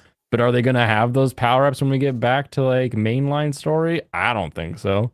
that's my point. That's what I was kind of getting at as well. Like I would rather take Dragon Ball Super and kind of exactly what they were doing and Hmm. just make the movies as far as I'm concerned. Yeah. Just keep making movies as opposed to another series. because then Well, you have, they started it with a movie, right? Like that's yeah, that's what the I'm God of saying. Destruction movie was really That's a cool. And then they were like, "Oh, what if we did the God of Destruction movie in like, anime. 15 episodes?" And you're like, "Why? That's longer, like 3 times the length of the movie." What the creator said about Super, he wanted to go back to martial arts over power. I mean, I'd be fine with that. I do also agree. Another thing with that too. One other thing they're doing too, even in the movies, is they're just bringing back old established villains. Like Yeah. I I'm mean, the idea is to make it like I get it. We got to make Broly canonical finally, and it's like, okay, thank you. Uh, he was always canonical in my heart, but like, why did it take so long? I mean that again, that also ties in into my thoughts of just don't have Super as an anime series, have it as movies, and if Just you keep want going with the movies. keep going with the movies, and if you want to make them canon, just make them canon. In like 5 years, all of those movies would be the top 10 best-selling movies in Japan, right? Like, how Yeah, the list is like it's got like Spirited Away, and then like you'll get like some new like I think Suzume is gonna be up there. Um but it's like Dragon Ball Superheroes comes out and it's like boom, just like cuts through the shit and it's on the top. Broly's like boom, which is they're doing exactly. these crazy numbers in Japan. Like all they need to do is release 8 more and they're the top 10 like most profitable movies Exactly. ever. Anybody over at Toei Studios, listen to us. We're Yeah. trying to help you make money. We'll just Yeah. also take a little bit of it too, but that's okay. We're not greedy. I don't know. TV in Japan can't be that profitable still, can it? I would honestly feel you would know more about that than me, since I feel like you're it more isn't. active in there. I'm just getting back. I'm People getting usually back in buy my groove. buy stuff, I think. What's up? I don't know. It's hard to stream anime as a foreigner in Japan Mhm. because none of the systems that you typically use are available in that country. So you're Oh like, "All no. right, well, I guess I just won't." The one Oh thing that geez. does work is Netflix. Netflix works and it has a very different lineup when you're in Japan than it does stateside here. But Oh that's man, always that would fun. have been, if I had a VPN sponsor, that would have been a great segue. It You could want to have know been. how You to could get have rid of said that? Use VPN. Surfshark Blaine's Escape Corner. I wish. Surfshark, call me. I'll show your work all day. Chaos Smash says, Blaine, I finished watching all 366 episodes of Bleach, filler included. What does that say of me? It says that you're ready to start Thousand Year Blood War. What that says, and you have time on your hand. Although you may not. You may have just put on the dub while you're doing other stuff around the house. My sister does that. She's like, "Oh, I finished Naruto," and it's like you just put on the dub in the living room while you're doing other things. Like I don't know if that counts. She's like, "I know," and she I remembers stuff. I'm like, okay. I remember some stuff.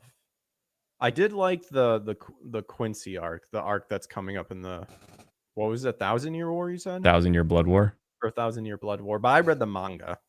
I didn't really go deep into the anime sort of thing. I have like that weird, I get this weird thing to where it's like the anime's out, but ultimately I just picked the manga mostly because Hmm.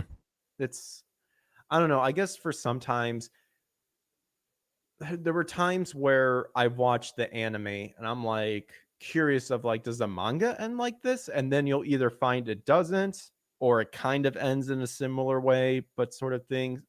And I'm usually one of like, well, I want to fully experience the creator, like what the creator intended to. And if Hmm. I have to wait for the anime to get that, I'd rather just go continue with the manga sort of thing. Here's the issue for me because I Hmm. read a lot of the Bleach manga and I was Hmm. also watching the anime at the time. This would have been like my freshman sophomore year in high school, right? Uh, the manga needs like the little like chip in it so that when you open the cover, it gives you that like those are the best opening songs of anime of all time. And then when you flip to the final page, you need that. Nobody knows who I really am. I love those songs. They're so freaking good. I like And I, Bleach without the music would just be so boring for me now. yeah, I mean, definitely I do agree with you that that impact of the Hmm. music that they pick for the openings and the ending credits and even in the show too is really If you want to see some action, then you'll have to be the center I of mean, attraction. like I love the music. It's so I good. my Spotify, like, cuz I just, hear the song, like it, and then just make that like list Your grow. life was just I huge. Yeah. Yeah, and it's like I can't tell you how many times I'm just sitting there and then like Inuyasha songs that they played just pop up. And I'm like, Yep. yeah, here I we go. remember this song. Like, that's so good, sort of thing. There you go. I had to skip the Bount arc my second time through and the third also. Rambo No Melody is your favorite opening? It's a good one. I'm not familiar with that one. That's This the second opening. The third one's my favorite, Ichiden no for Hana Bleach? for Bleach. Oh, okay. Okay. Yeah, like I said, I saw some of the anime, but I can't fully remember Yeah. the opening. I at the time I have a D Techno Life by Uberworld like CD just because they had like two openings from Bleach and I was like this band is amazing. Dear Lord. Gosh, got some guy Brum, zipping past my brum. apartment complex. There you I go. think, I mean, A Cruel Angel's Theses is the best opening of all time. It's good. It's damn good. Mhm. Uh is it the best of all time? Like I have so much trouble saying that because while I love that song, I love the way it goes. I love so much about it. The As soon as you get a certain way into the visuals, it starts to just be like this character looks at the camera. This Oh, character yeah. looks at the camera. This and so opening song wise, yes, I freaking love that song. But opening wise, I think it starts to lack, but they couldn't they couldn't spoil it because it wasn't written yet. So like Yeah, I also love that there are no spoilers in that intro. Like it's really yeah, well done because of that. absolutely. No, So that was just more of an open statement oh, per that's se, fine. but yeah. Yeah, Ava is, like, my top favorite anime of all time, and I know you enjoy Ava as well. It's the only anime I rewatch on purpose. Nice. Very nice. Do Sometimes I'll you rewatch an anime on accident because I'm showing it to someone else and it just, it happens when you Yeah. do that. But I don't usually rewatch media. I have a pretty good memory, so I don't usually feel like, "Oh, I got to watch that again." But like Evangelion and the way that it tackles humans interacting in such a realistic way can really be eye-opening for like, oh yeah, you know what? I need to think about how I interact with this at every age, every stage. I really, really love it. Yeah, it's, such a good anime. Just and I do enjoy the fact that Anno wasn't in his most happiest of times to write that Because the thing. new movies suck. Have you seen the new ones? I have, I will say that, first and foremost, nothing's gonna beat the original. I'll say that right now. Like, Okay. Rebuild does not come close. I don't mind the Rebuild series. I can see why people don't like them, Hmm. especially the 3rd and 4th one, and just ignoring the gap that the 4th one took forever to fucking finally come out sort of Yeah. thing. Yeah. It's a weird thing because my closest friends and we love Ava as well. Hmm. And one of my friends, we actually came up with a theory that kind of fits, or the last movie kind of did, that we were Hmm. like, oh, we kind of guessed it how they would do this sort of thing. Yeah. So it didn't bother us that much. But um I do I do think that people who say like the rebuilds are better than the original don't know what they're talking about, because it's like you clearly just grew up with the rebuilds being around. Like, you got to see the original Yeah. to know what you're talking about. What about the movies that you don't particularly like about? The quick, I'll do the quick way, then we'll get into it. Sure. The original series is Dark Souls. Um, every inch of it meticulously crafted. It Hmm. is has a great story. Mechanically, it's great. Everything. The rebuilds are a um Dynasty Warriors game. That it's Mm, like smash, okay. smash, smash, boom, boom, boom, big, big, big, and you're like, I'm sorry. Part of what was cool about the original Evangelion is the struggle that they would have just trying to stop one angel. And now we're in these like crazy mad fly through space fights where we're just blasting hundreds of units that are like they're zombies in a horde game. Like this Hmm. doesn't, there is no wait. This scene would be the same if they just traveled from point A to point B versus having to fight a thing on the way. There is no real difference narratively, mechanically, anything like that. Just doesn't it doesn't add to the story the fact that they're fighting something other than there's an explosion on the screen, and it's just like not. It's not helpful. It's not useful. It's not interesting.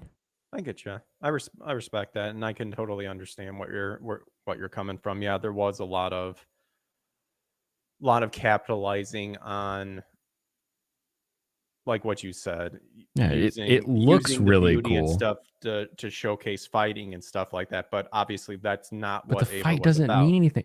There's an entire fight in the original series where they just stand there, right? Hmm. Asuka's in the shadow of the thing, and it's like shouting at her like the Hallelujah chorus, and then they finally like bring it down, and it's like the entire fight is taking place in her mind as she's wrestling with like the angel like telling her like how nothing that she does ever matters, how all of the things that she can do she can't do, and it physically like stops her from being able to do anything, and it's like that's just gone. That's just gone. Now we just have Asuka who can blast her way through, hundreds of things Hmm. without getting the Asuka from End of Evangelion. It's like, oh, now I get it. This is what my purpose comes from. This is where my love comes from. Now I can fight with all my power, and then we see what all her power ends up actually Uh, doing. It's End of not Ava. enough, you know. Home Uh, Sweeter Todd. I do like that song too. That is a good one. It's That a is a very good good one. one. And so Ooh. you trade out all of this introspection that matters and is well done and is paired with action because introspection can very easily turn into woke and navel gazing. It like Mhm. let's just think about our feelings and then call it a day. But in the original Evangelion, thinking about our feelings always led to interesting action, interesting character dynamics. Shinji's Mhm. running away. Asuka's trying to fight, but she can't connect. You get the mental processes that are coming through at the same time that physical things are happening in the world, and it's really well balanced. Whereas, like again, in the new ones, the movies are just look, they can pilot a robot, and there's none of that. What does it mean to pilot this robot? How am I Mhm. saving the planet? Am I saving the planet? And anytime they try to get into that, it's just Shinji like crying in his like room, where it used to be like Shinji wrestling with like I'm not good enough to do this, or like Mhm. anyone else is going to be better at this than me. Now it's just like every time I do it, I get in trouble, and it's just like that's not the like people hate Shinji because he's the part of them that feels like they're incompetent Mhm. and sucks at things, and that's what the original Shinji was. But the new Shinji is just a little bitch crying in the corner. You're like, okay, none of us react like this. Whereas like if they lean more into like how the worst parts of people who want to accomplish things are, you get a much more interesting character developed at the end of the day. Yeah, and that rushness. As you were explaining that, I was thinking definitely that feeling of rushness, like in the first one. And when I say Hmm. rushness, that being thrusted into a situation that it's just like, look, boom, there you go. You have to solve, like you have to like figure it out per se. Yeah. Like every character had to deal with that in some way, shape, or form in the original, while all that urgency was like then put instead, like what you were saying, on the action-packed battle thing, like to where there's no not an, like there's no stake Mm-mm. into it, and especially like the psychological stake into it as well. Do you Yeah, think it and would you have been never. better? What was that? Oh, I was gonna say, do you think it would have been better if they actually just made a whole like a rebuild of Evangelion like series as opposed to movies? Um, Or do you think Probably could have been better if they had done a series. I don't think you're going to get as good because we have Happy Married Anno. And I think a lot of yeah. that character direction where you're like have this character think about why they suck or try to figure out how they can like succeed in something, figure out why things are going one way or another comes from somebody who is doing that introspection personally. Mhm. Oh, that was a 1 second to Yeah. chaos. Well, no, That's and you. and I would not say avoid the rebuilds. I would say they're not worth it. So watch the original, watch End of Evangelion, and then Mhm. if you want more, go ahead and watch the rebuilds. That's what I But was gonna say as the well. rebuilds will not give you a more interesting story. They will not give you a better story. And I would actually go on to say a little bit further. I would say watch episodes 1 through 23, the original. 24, if you can get a hold of it, get the director's cut, because the Okay. director's cut add a Yeah. little bit more into it. Watch pretty much the last 2 episodes. What is there, 26, right? 25 25 and and 26. Yep. 26. Watch End of Evangelion. Don't You can skip Death and Rebirth. Watch End of Evangelion, then watch episode 25 and 26. Oh, see, I still go the other way around. I Really? like having 25 and 26 first because I think that Hmm. sets you up for uh because End of Evangelion ends it. You see the ending. Whereas like 25 and 26 doesn't get to the decision. I s- I s- Maybe I watch s- half of End of Evangelion and I then see what you're pause it when you see Asuka at the bottom of a lake and then watch 25 and I s- 26. I see what you're getting at. Yeah. And well, I'll say spoilers because hopefully your friend isn't in the chat. The reason I tell people, oh Spoiler god, Gundam. what is It's a that? spoiler Gundam. Spoiler Gundam? Very nice, very nice. Yeah, he's Tequila Gundam. Nice. Very nice. I like it. I like the coloring. Very interesting. He's She from isn't G she isn't Fighter here. Gundam. The reason I recommend people to watch it that way, well, first and foremost, if you can get a hold of the director's cuts, watch the director's cuts, Mm-hmm. because they do add stuff that provides more information to stuff that, like Ava.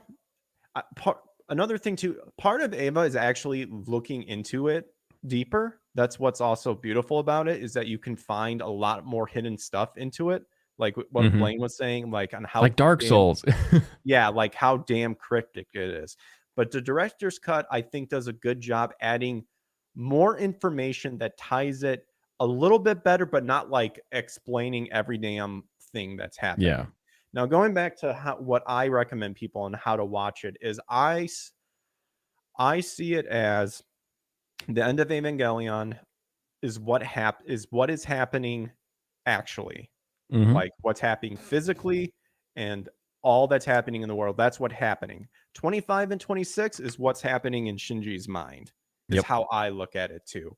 Yeah. And I kind of recommend it that way, just so enough of, if you kind of go in with that mindset, you can still kind of appreciate how End of Evangelion ends, like Yeah. actually ends, but then also have a more uplifting note enough of Shinji in his mind overcoming sort of Yeah. stuff. That's why I recommend it that way. But I did also grow up at a time when we didn't have End of Evangelion and we sat around the dinner table oh talking yeah, about what it meant because I think that absolutely. like the whole like reason I started the escape corner is because I think that there's an important part of our escapism of our media literacy where it's like Hmm. when we're done watching a thing, when we're done enjoying a thing, we talk about it. We talk Yeah. about the themes, we talk about what it means, we discuss it, and there's a lot of it where it's just like the TV turns off and everybody just walks away.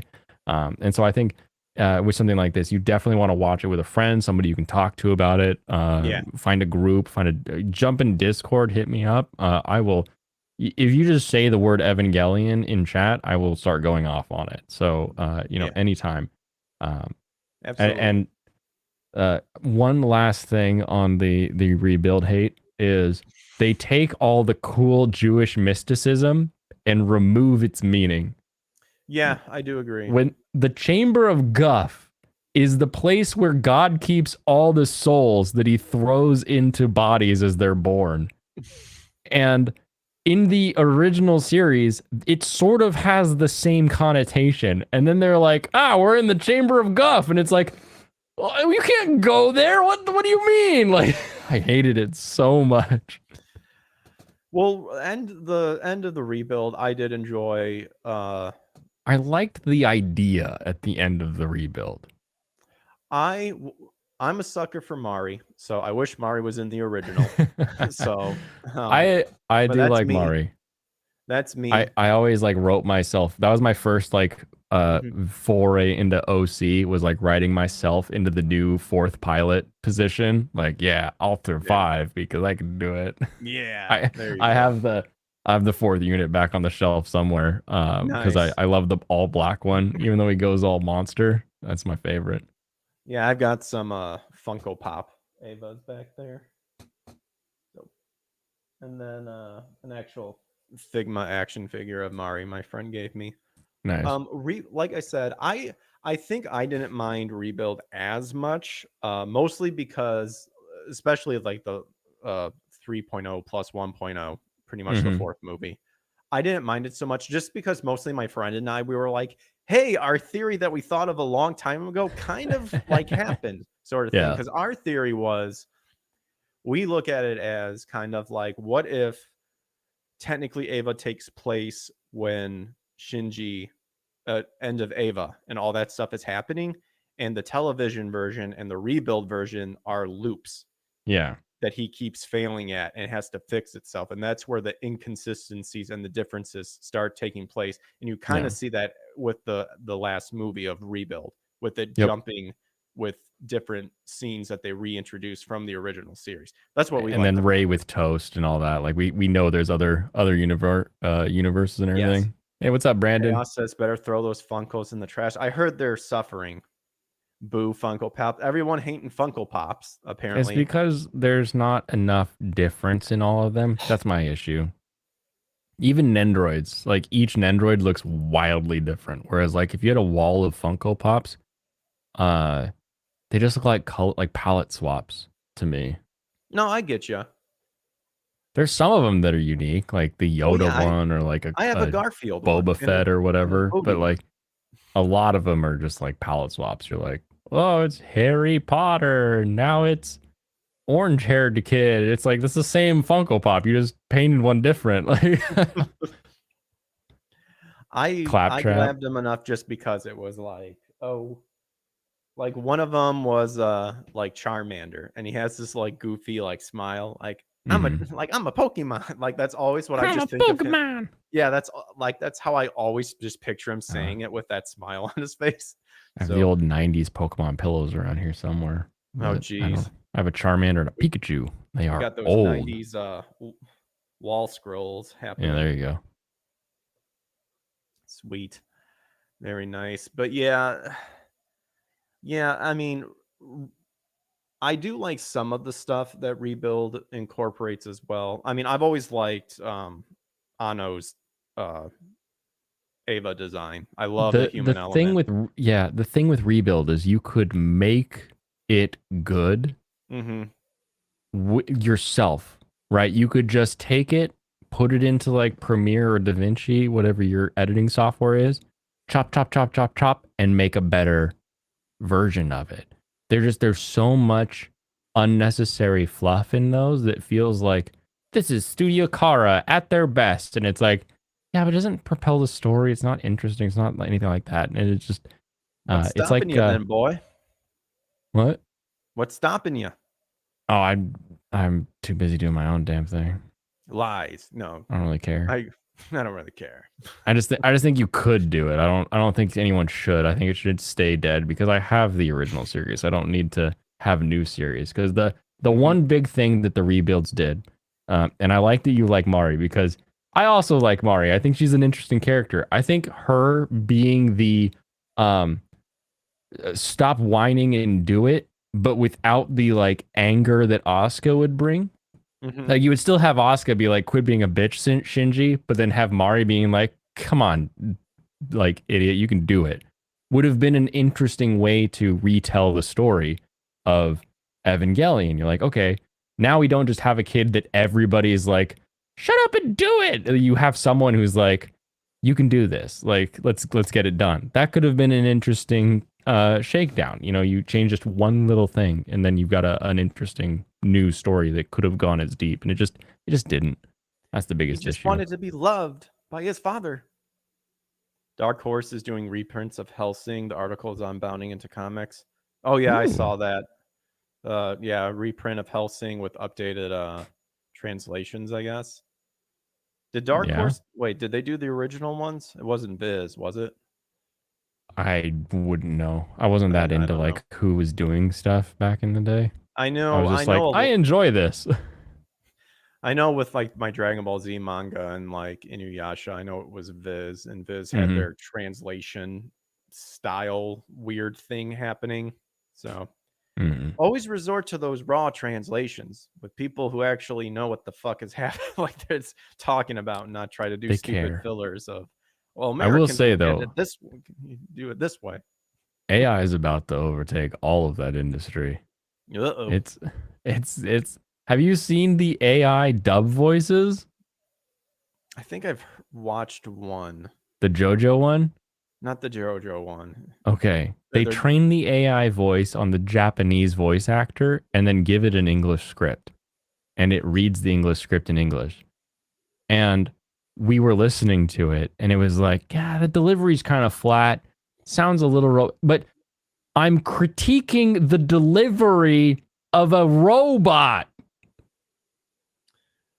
Give it a month, it's going to be able to do it with just looking at the animated faces. It's going to be crazy. Oh boy, we're getting down that road of Do you AI. remember when AI was going to take all the manufacturing jobs? We were going to get Mhm. automated that way. Like we weren't going to have any more like blue collar or anything like that. My Meanwhile, all the artists are like, "Oh no, the AI is coming for our jobs," and it's like, "Haha, suckers!"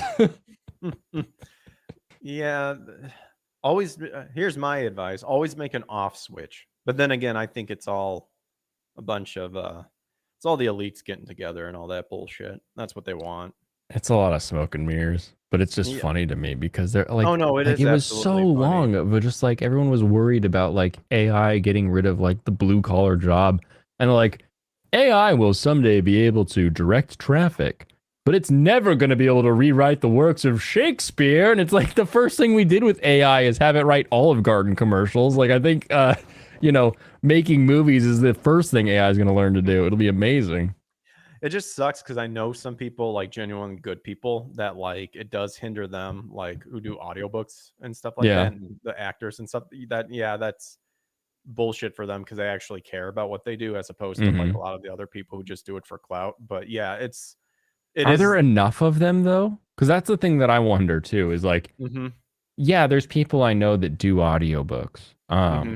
that do, you know, they're voice actors. They're down there in Texas, and it's like, yeah, they're working hard, but like at some point, there's anime, there's books, there's things being written, there's things coming across that nobody's buying the license for. No one's doing a, you know, an audiobook for. No one's doing a dub of. There's stuff that doesn't get that treatment, and we're gonna create in the same way that we have the artisan and the mass manufactured discrepancy in like any sort of product. You're going to Mm-hmm. have that now, but in the arts. It's like here's the mass produced art and here's the artisan art. And it's a weird thing to say because like art should be artisan when you think about it, but we're sort of having that dual system. So now those that are really good at their craft are still going to be the ones that are making like the dubs that people want to listen to, the audiobooks that are the New York bestsellers, all of that kind of stuff. But if you're some dude who just wrote a book and you can't afford anything more than like the Amazon publishing, you can still have an ebook because you can have an AI read it for you. You don't have to pay anybody for it. And it's like, Yeah. I get it. And I think we're moving towards that sort of like split branch. It's not going to be like, oh, they took our jobs. It's like, no, you'll still have your jobs, but your jobs are going to just be this like specialty niche of like, I'm buying US made and handcrafted kind of a thing.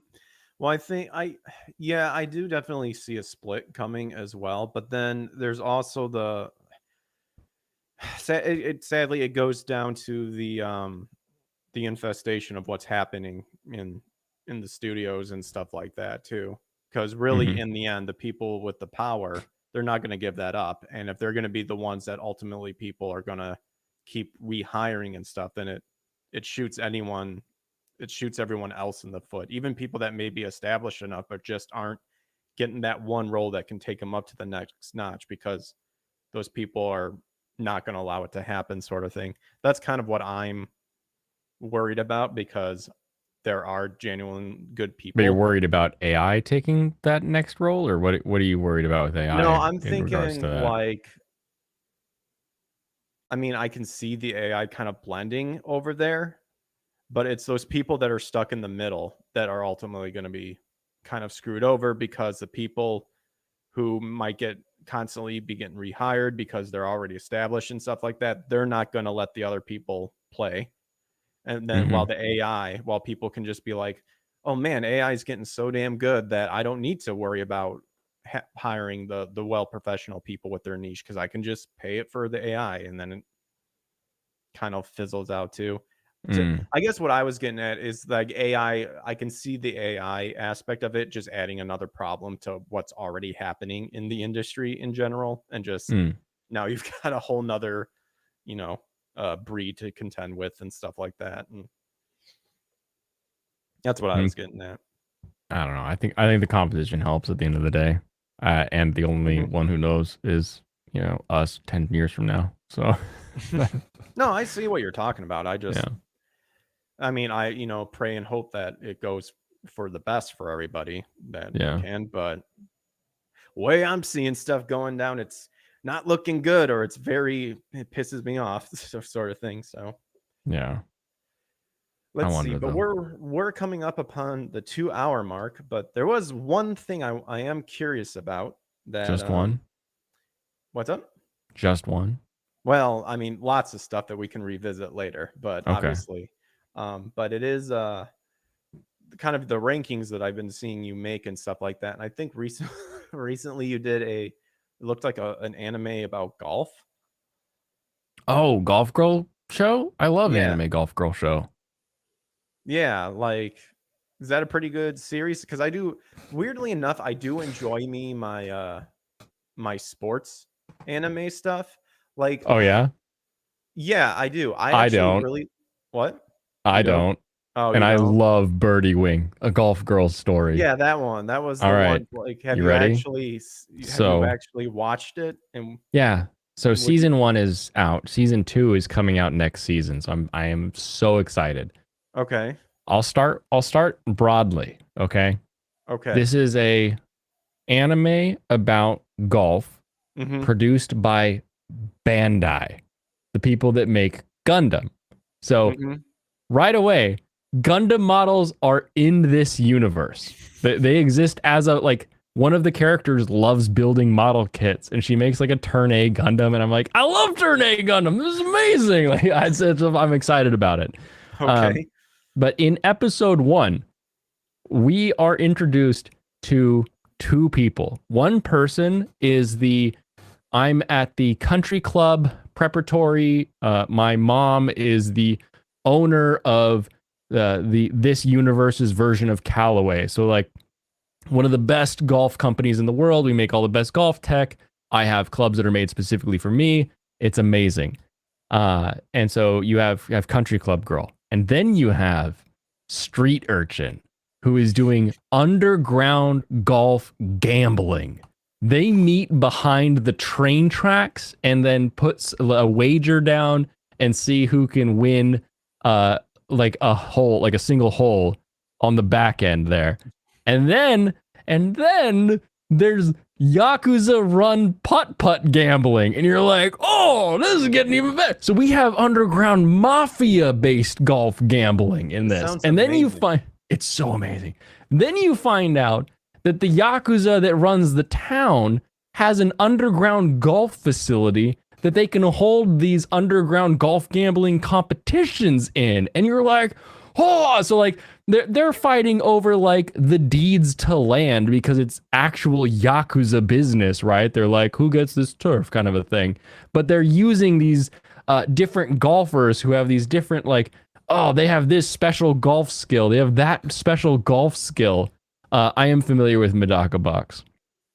And then you have our our street urchin eventually linking up and then competing on the professional circuit because somebody needs to fix a game. And when it comes to getting someone who can beat everyone else in the world, you go to the underground golf gambler who's been hustling her whole life. And so it is a awesome story about completely not what I was expecting. But none of it's about golf. if you go into that okay. like, oh, I really like golf. Sure. That's very interesting because that's immediately what I thought of. Because weirdly enough, I've watched like, what is it? Hanbando, the badminton one. Hanebado. Yeah. Hanebando. Yeah. With like the flexing thighs and the sweat like flying off them. It's like, wow, this is really well animated. And then I'm like, oh, this is badminton. Okay. Fuck yeah, I have.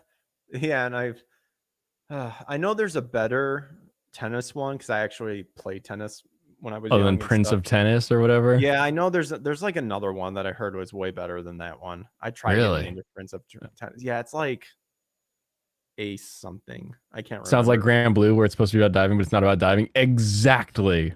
Except that they do. Watching Grand Blue.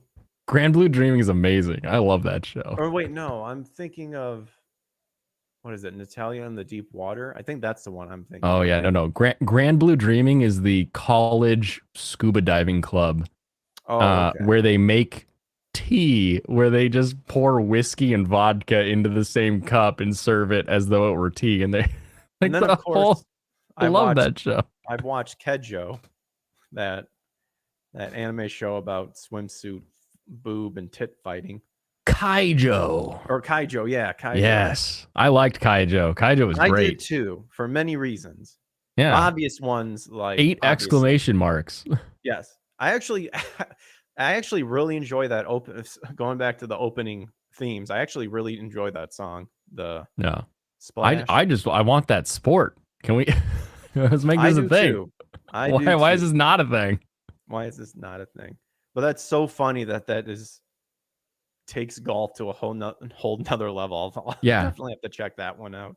Yeah, too. Like part of the main gal's thing is that she just hits the ball harder than anyone else. And so like that Happy Gilmore style, huh? Exactly. And it's like, oh, how will you make it against his dog leg right? And it's like, I'll go straight through the trees. And she's like snapping branches with her ball like rocketing through the forest. And I'm like, yeah, like nah, you're not gonna do that in real life. Golf balls don't weigh a thing. They're gonna bounce off the first like leaf they encounter. But it's so good. I asked because I finished reading the manga and was wondering if you could give your opinion on Medaka Max. I don't really care, honestly. It's one of those like shuffle or I just see your quote. I ... don't really care. Yeah, there's so.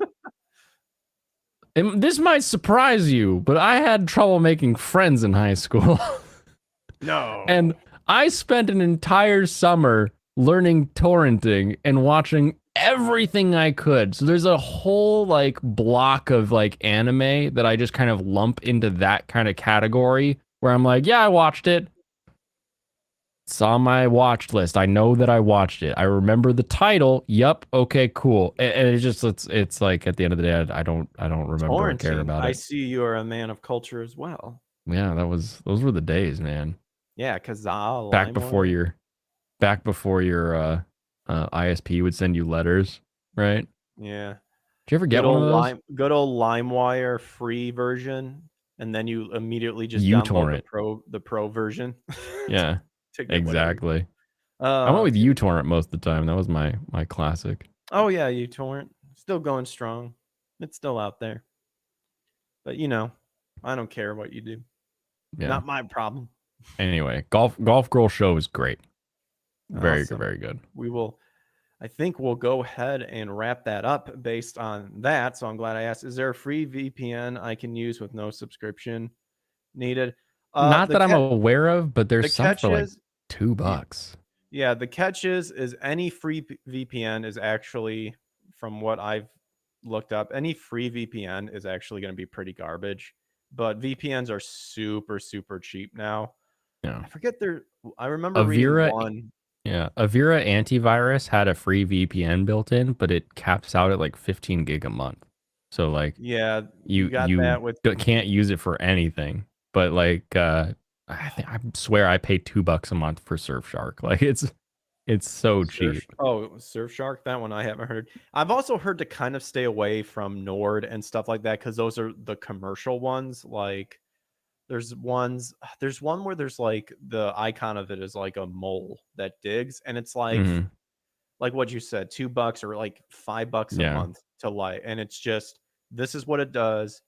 Bing bang boom, no hidden adware, no other shit that some of the companies kind of attach to, like that The sort of only thing. VPN that works in a way that you're probably looking for would be if you got into Tor browser, but like you gotta get into that. You can't just be like, "Oh, I'll do Tor." It's like, all right, let's get started on your first lesson, okay? Yeah. Let's see. Mulvad VPN. Molvad, silly. MULLVAD VPN. I've heard some people say that one's a good one. Not a It's like problem. how Just back in the day the free antivirus stuff was always better than the paid for, like the McAfee and the others, yeah. because people who enjoy making viruses enjoy breaking expensive products. So if Mm-hmm. they're like a free VP, like a virus software, they're like, I don't care what they're stopping or blocking. So as long as No. your software wasn't based off of McAfee or one of the expensive paid ones, you'd be safe as a whistle. You're good to go. Yeah, I mean, I'm honestly just running malware bytes. That's it. Defender. Yeah. I'm not even worried about like viruses anymore because it's like, What's it gonna do? yeah, You have to. back up your it's The at real some point. problems are the ones you download. So just don't be dumb.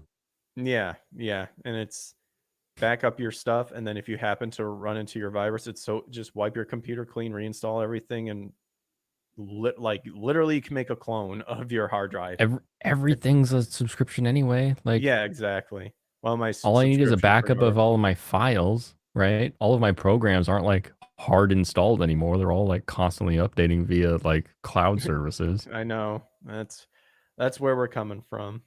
Yep. An interesting topic maybe later on, cloud Next services, time. because I'm still one of the fact of like I want to buy this once and have it forever, Mm. sort of thing, because I don't know. I still don't trust them companies one day waking up going, oh, it says I don't have a license anymore. Why is that? Hello? Oh yeah, for some reason we can't find it anymore. Guess you're gonna have to buy it again. Yeah. It's like, I motherfucker, I already I bought it once. definitely get that, but the usability is so great. Oh no, absolutely. Oh yeah, I Especially don't like deny I it. actually use like multiple computers when I'm doing like Photoshop or Premiere or anything like that. So like Yeah. being able to like have it anywhere I go is like this is like I would have paid for like I'd Hmm. probably get my left nut 10 years ago for something like this, you know? Absolutely. I mean, Blaine says he uses it. I mean, do you like it? Sure. Surf. Oh Mhm. my gosh. Surf Surfshark Shark. so far is for me it's the best one for multi-regionality that which is what I usually am looking for. I'm There you less go. worried about like specific places I'm going or someone knowing where I'm at. It's just the I like I like being in other countries' rules. There you go. All right. But before we officially sign off, Blaine, is there anything you'd like to plug in, promote? Feel free Yeah, to so I live. run Blaine's Escape Corner every Monday through Friday at 7 o'clock Pacific time. We talk about anime. I play games. I debate things. And then on Fridays we do the open panel where I pitch a link around and we have a bunch of people on and we just talk until the night runs out. We talk about escapism, how to do it in the right way, and we try to get a group of people together that can you know talk real, because a lot of people will talk angry and a lot of people will talk super positive, but I think both of those are dumb. So sometimes you should praise things because they're good. Sometimes you should hate things because they're dumb. And I do both. So There you welcome to a go. base chat. And you mentioned Discord. Yes, I have a Discord as well, the Blaine's Escape Corner Discord. I've got links somewhere that I I can did not throw know about around. that. I would have put that in the description, but Oh yeah, Blaine's information of YouTube and Twitter is in the description. So yeah, check and out his I channel. get I still get DMs on Twitter. So if you DM me, I'll throw a Discord link at you. I think they're on most of my YouTube videos. Oh, well, there you go. But yeah, you Yeah, can reach him on YouTube and Twitter in the description below. Give him a subscribe, push that subscriptio.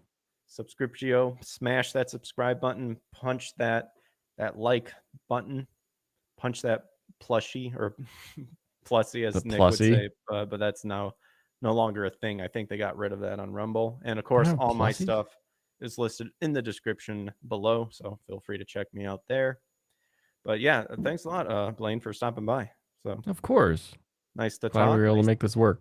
yeah, nice to talk. Nice to get to know you more. And yeah, you're always welcome back on if you ever want to come back on. Sounds good. Thank you much. All right. Cheers. I finished my Cheers. drink. I would have Comp cheered. high. I There you go. refilled. There you go. See you guys. Take care.